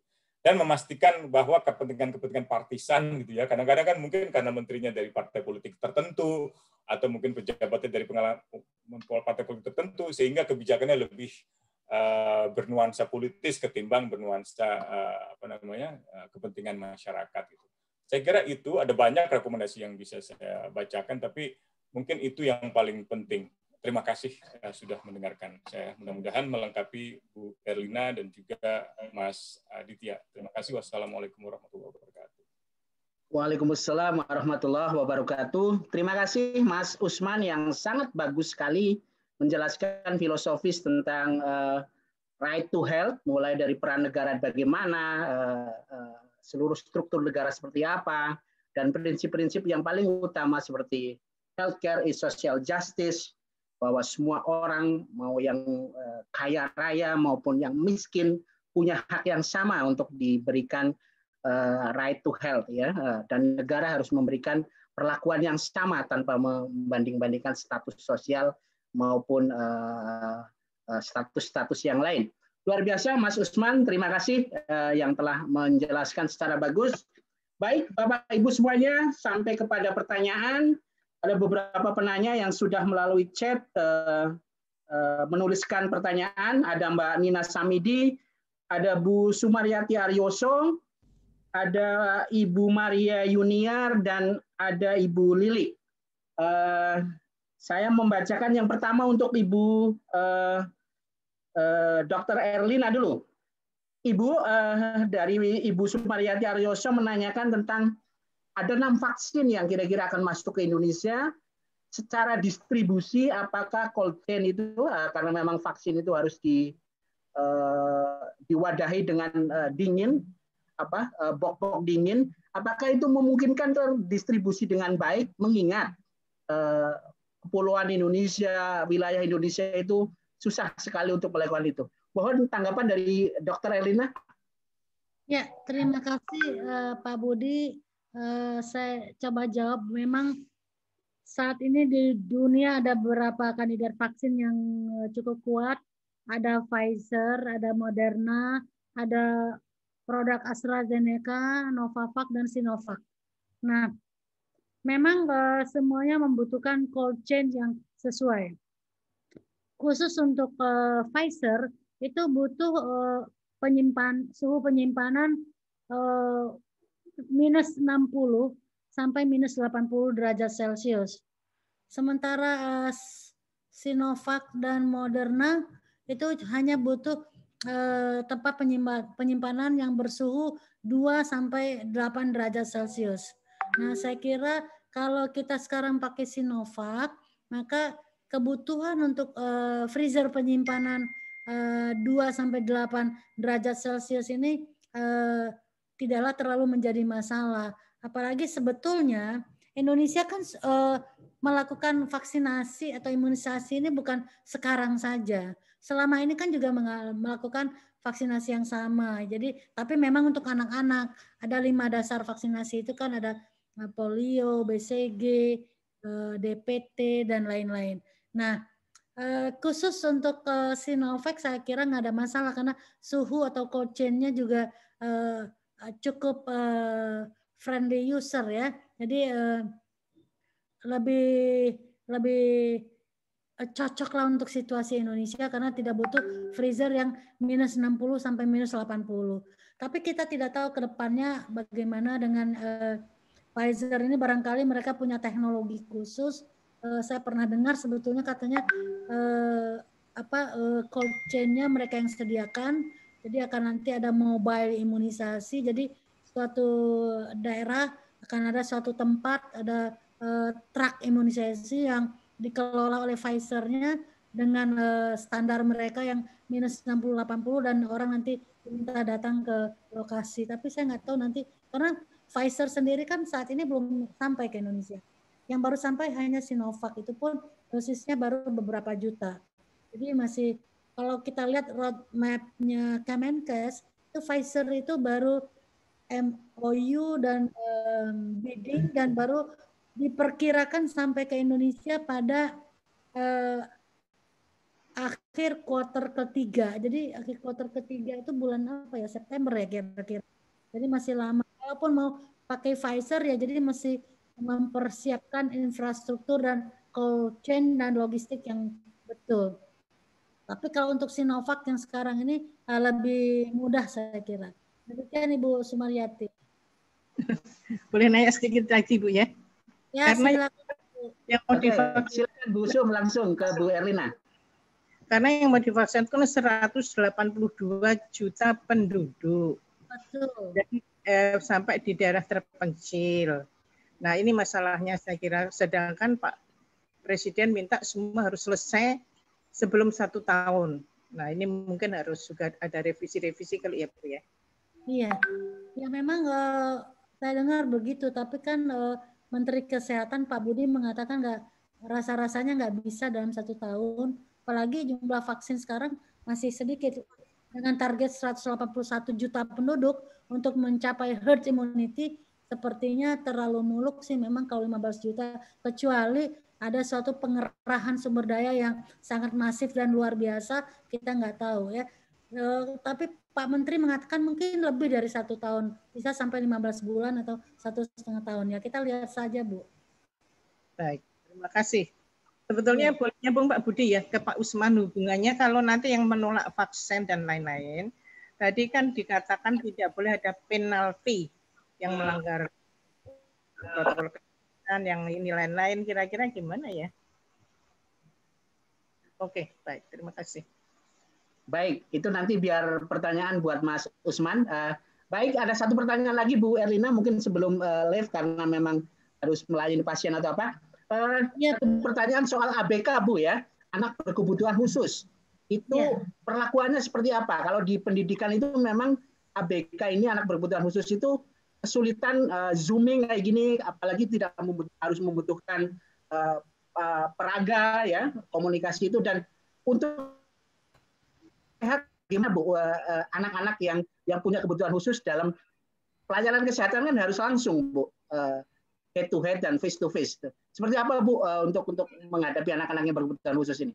Ya, namanya juga anak berkebutuhan khusus, maka harus juga ada pendekatan khusus.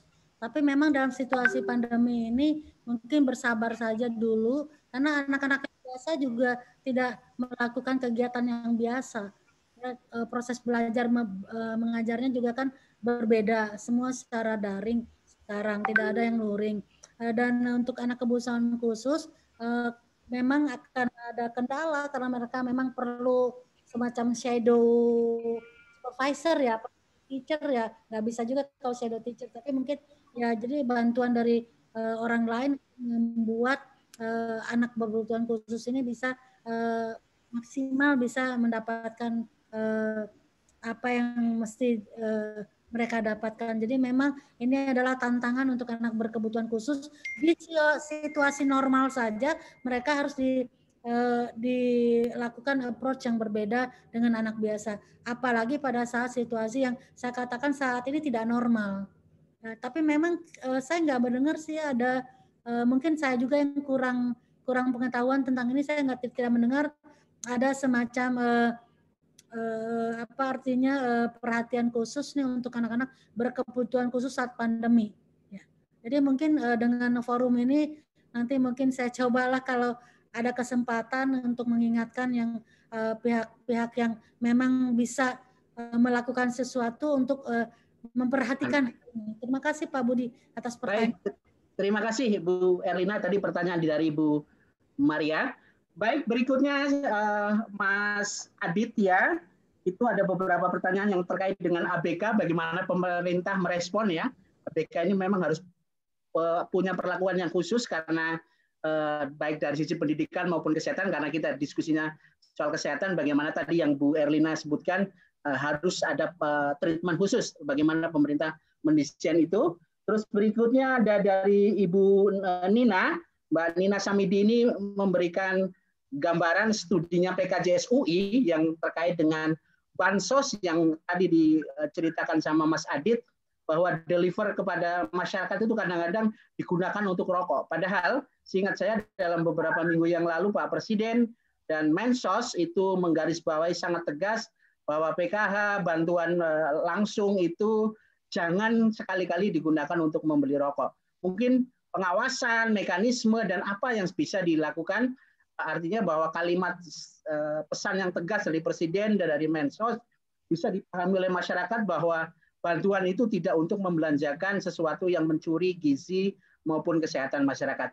Mas Adit bisa menjawab 2 poin itu? Ya, terima kasih Pak Budi. Untuk pertanyaan pertama terkait anak berkebutuhan khusus, mungkin tanggapan pertama saya adalah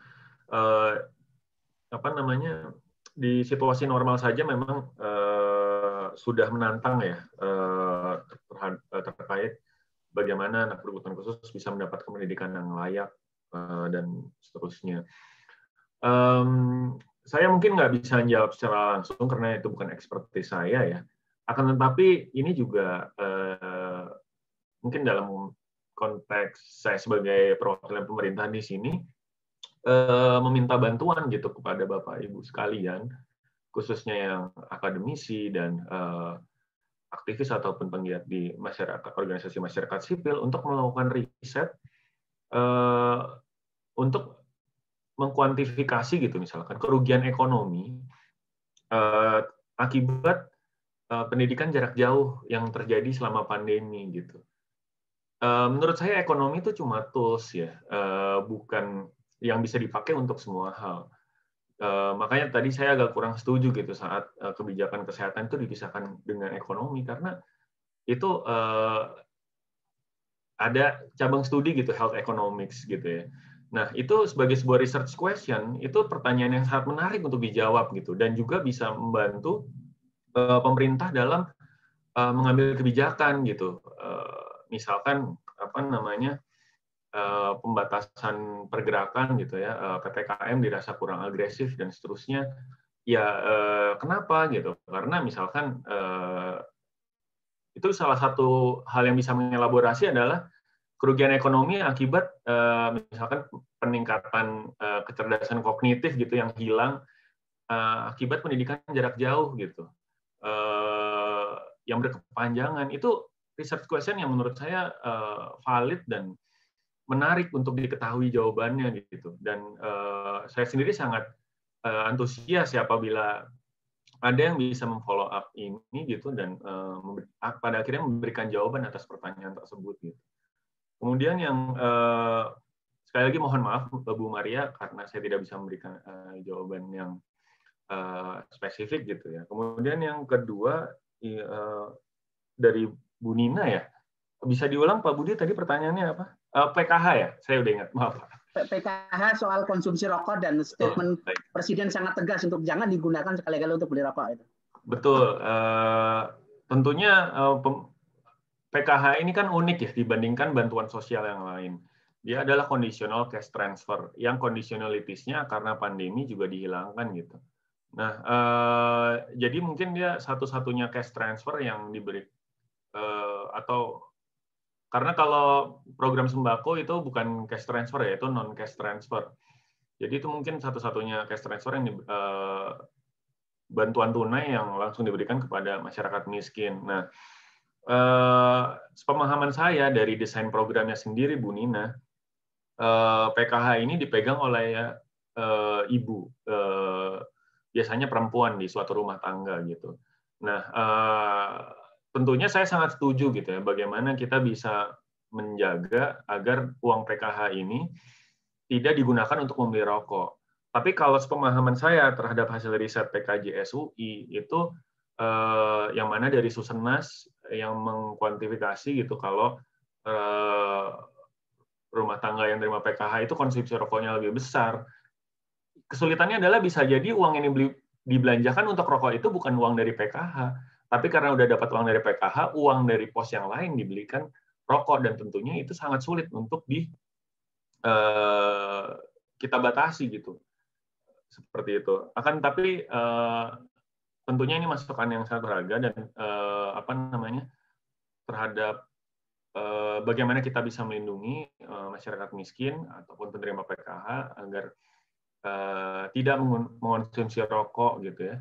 Itu memang menjadi catatan kami juga dan menjadi PR bagaimana itu bisa dioperasionalisasi. Gitu, terima kasih. Oke, baik Mas Adit, ini juga dari Bu Kiki yang memfeeding Dr. Agus, koleganya Bu Dr. Elina di Persahabatan juga baru dalam 1 minggu yang lalu itu publish riset yang sangat bagus hubungan antara COVID dengan merokok.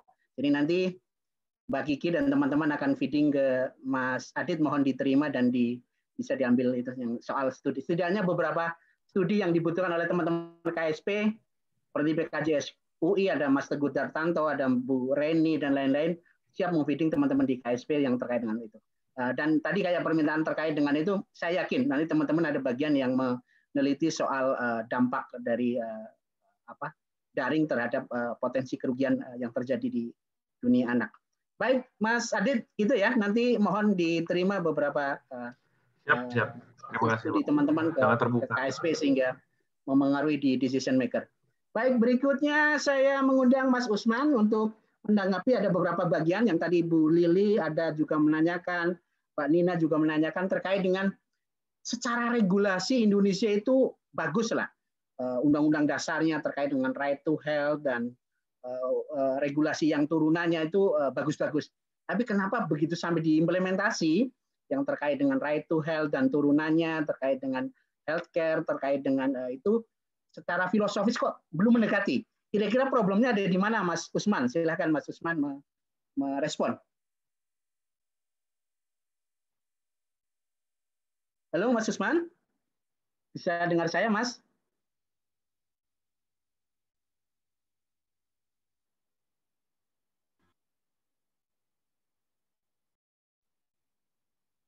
Mas Usman Hamir.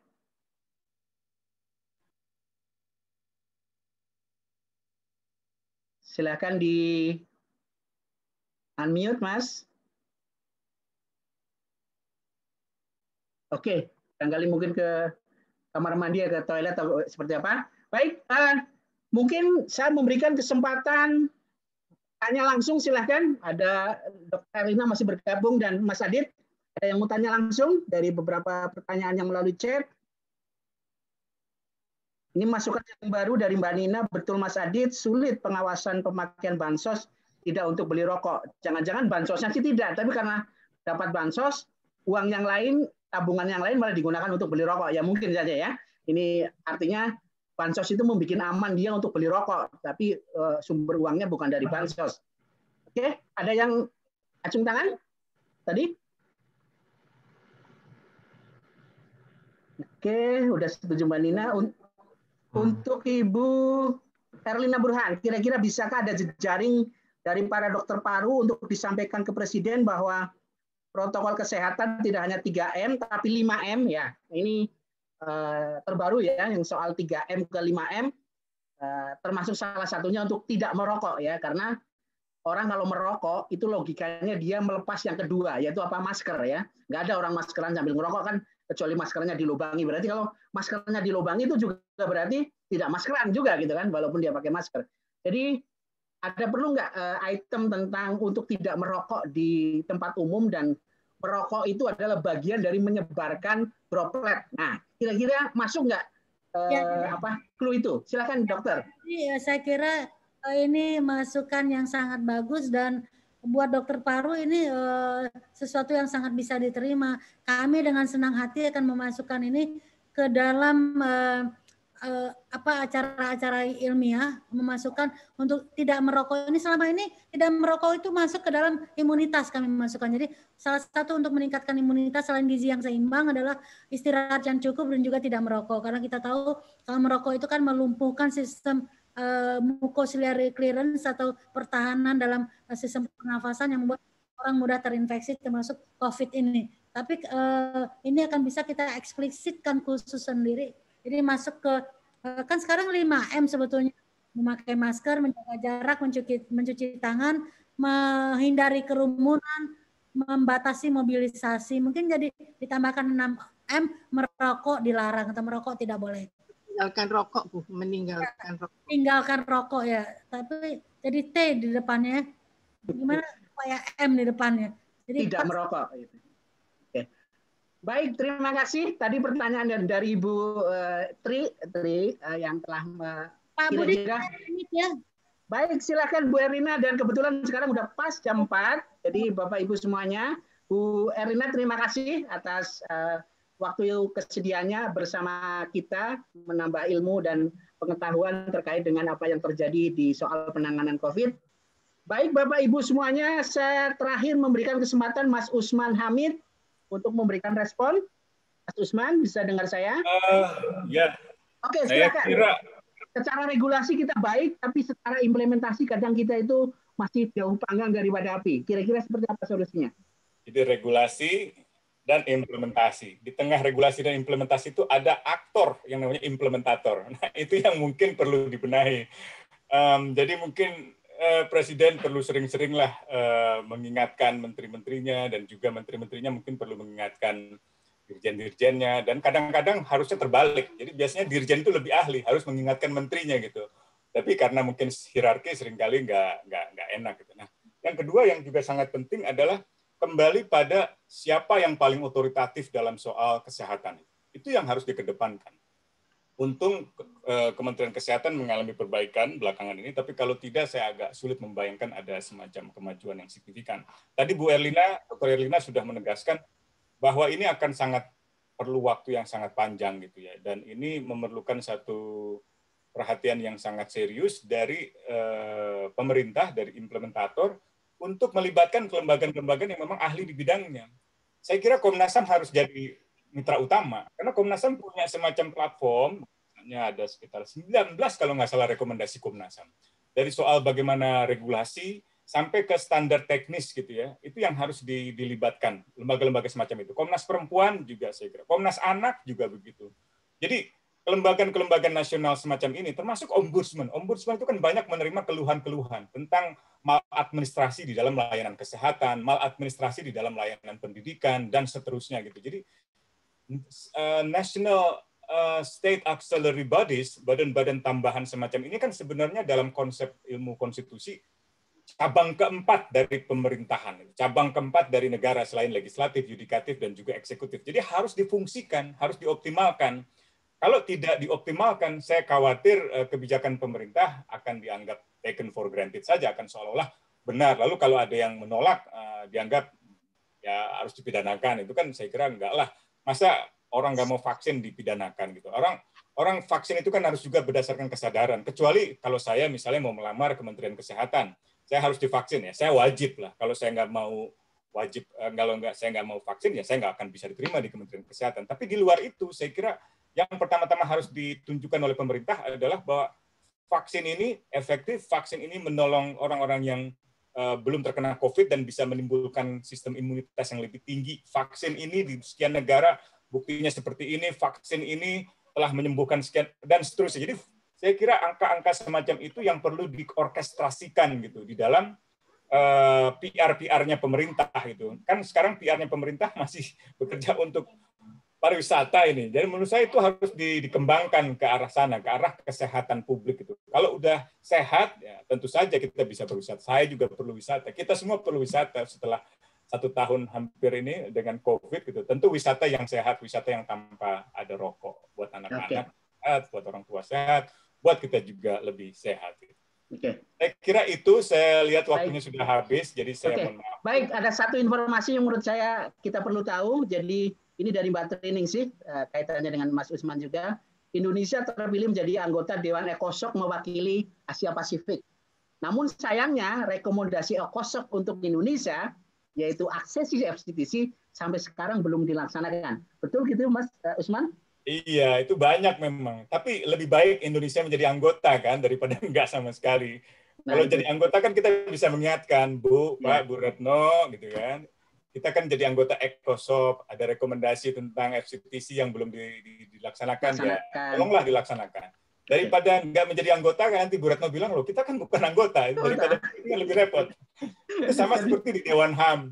Jadi Bu Retno dengan Pak Yasona Lauli sebagai Menteri Hukum dan HAM berjanji menyelesaikan kasus Papua gitu kan.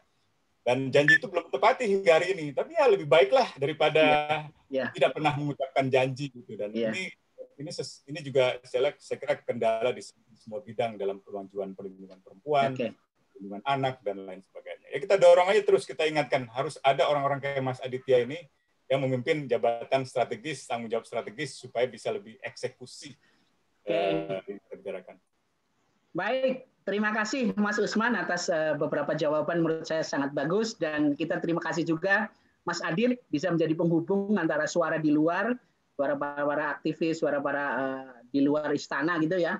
Kira-kira bagaimana suara ini di istana didengar dan di feeding ke para pengambil kebijakan di istana.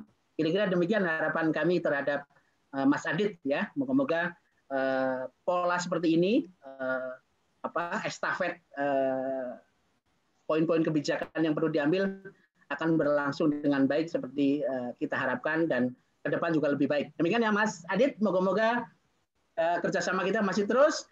Baik Bapak Ibu semuanya, karena waktu telah habis, beberapa hal yang tadi telah disampaikan oleh 3 narasumber yang luar biasa, Dr. Erlina, Mas Adit, dan Mas Usman, melengkapi diskusi soal bagaimana kita ke depan menangani COVID terkait dengan apa regulasi yang paling baik untuk menutup, menambal genteng yang bolong, tidak hanya kita sekedar ngepel aja di bawah, gentengnya nggak pernah kesentuh. Dan saya tadi pesan sama Mas Adit, mohon salah satu genteng itu adalah PP 109 soal peringatan kesehatan bergambar, karena peringatan kesehatan bergambar dalam bungkus rokok itu adalah peringatan kesehatan dari pemerintah yang 0 rupiah, ya. Tidak ada dana keluar, cuma minta kepada industri mencetak ada gambar peringatan kesehatan, 0 rupiah. Nggak perlu pakai BPN ya, cuma niat ikhtikat saja, cuma niat baik kita edukasi masyarakat jangan merokok, jangan boleh merokok, dan jangan beli rokok, dan jangan merokok untuk menekan pandemi. Baik, terima kasih Bapak Ibu semuanya atas waktu, dan teman-teman media juga yang bergabung seperti dari Tempo dan dari beberapa media yang bergabung. Terima kasih. Pak Budi, sehat selalu. Pak Budi, kita foto bersama dulu Pak Budi. Oke, silakan, mohon dinyalakan videonya. Dinyalakan videonya teman-teman semuanya. Ya, Bapak Ibu mohon untuk menyalakan videonya. Kita akan foto bersama. Oke. Yang belum menyalakan nih. Yang belum menyalakan masih saya tunggu, masih kami tunggu nih. Ibu Geni, Francisca, siap. Ibu Dete, Hanan. Siap. Oke ya. Nah, itu ada selebriti politik itu, Manik Margana Mahendra gitu. Waduh. Aktor reformasi di korupsi, Mas Usman. Iya. Oke. Kita screen capture dulu halaman pertama. Oke, silakan. Oke ya. 1, 2, 3, cheese semua. Oke, sebentar ya. Saya pindahkan dulu. Oke, kita akan pindah ke halaman kedua. Teman-teman di halaman kedua diharapkan untuk membuka videonya. Oke, 1, 2, 3, cheese semua. Oke, thank you so much semua buat rekan-rekan yang telah hadir di acara kami. Sampai ketemu di acara berikutnya. Baik, sampai ketemu. Teman-teman semuanya. Sehat selalu. Terima kasih semua. Terima kasih Bapak Ibu semua.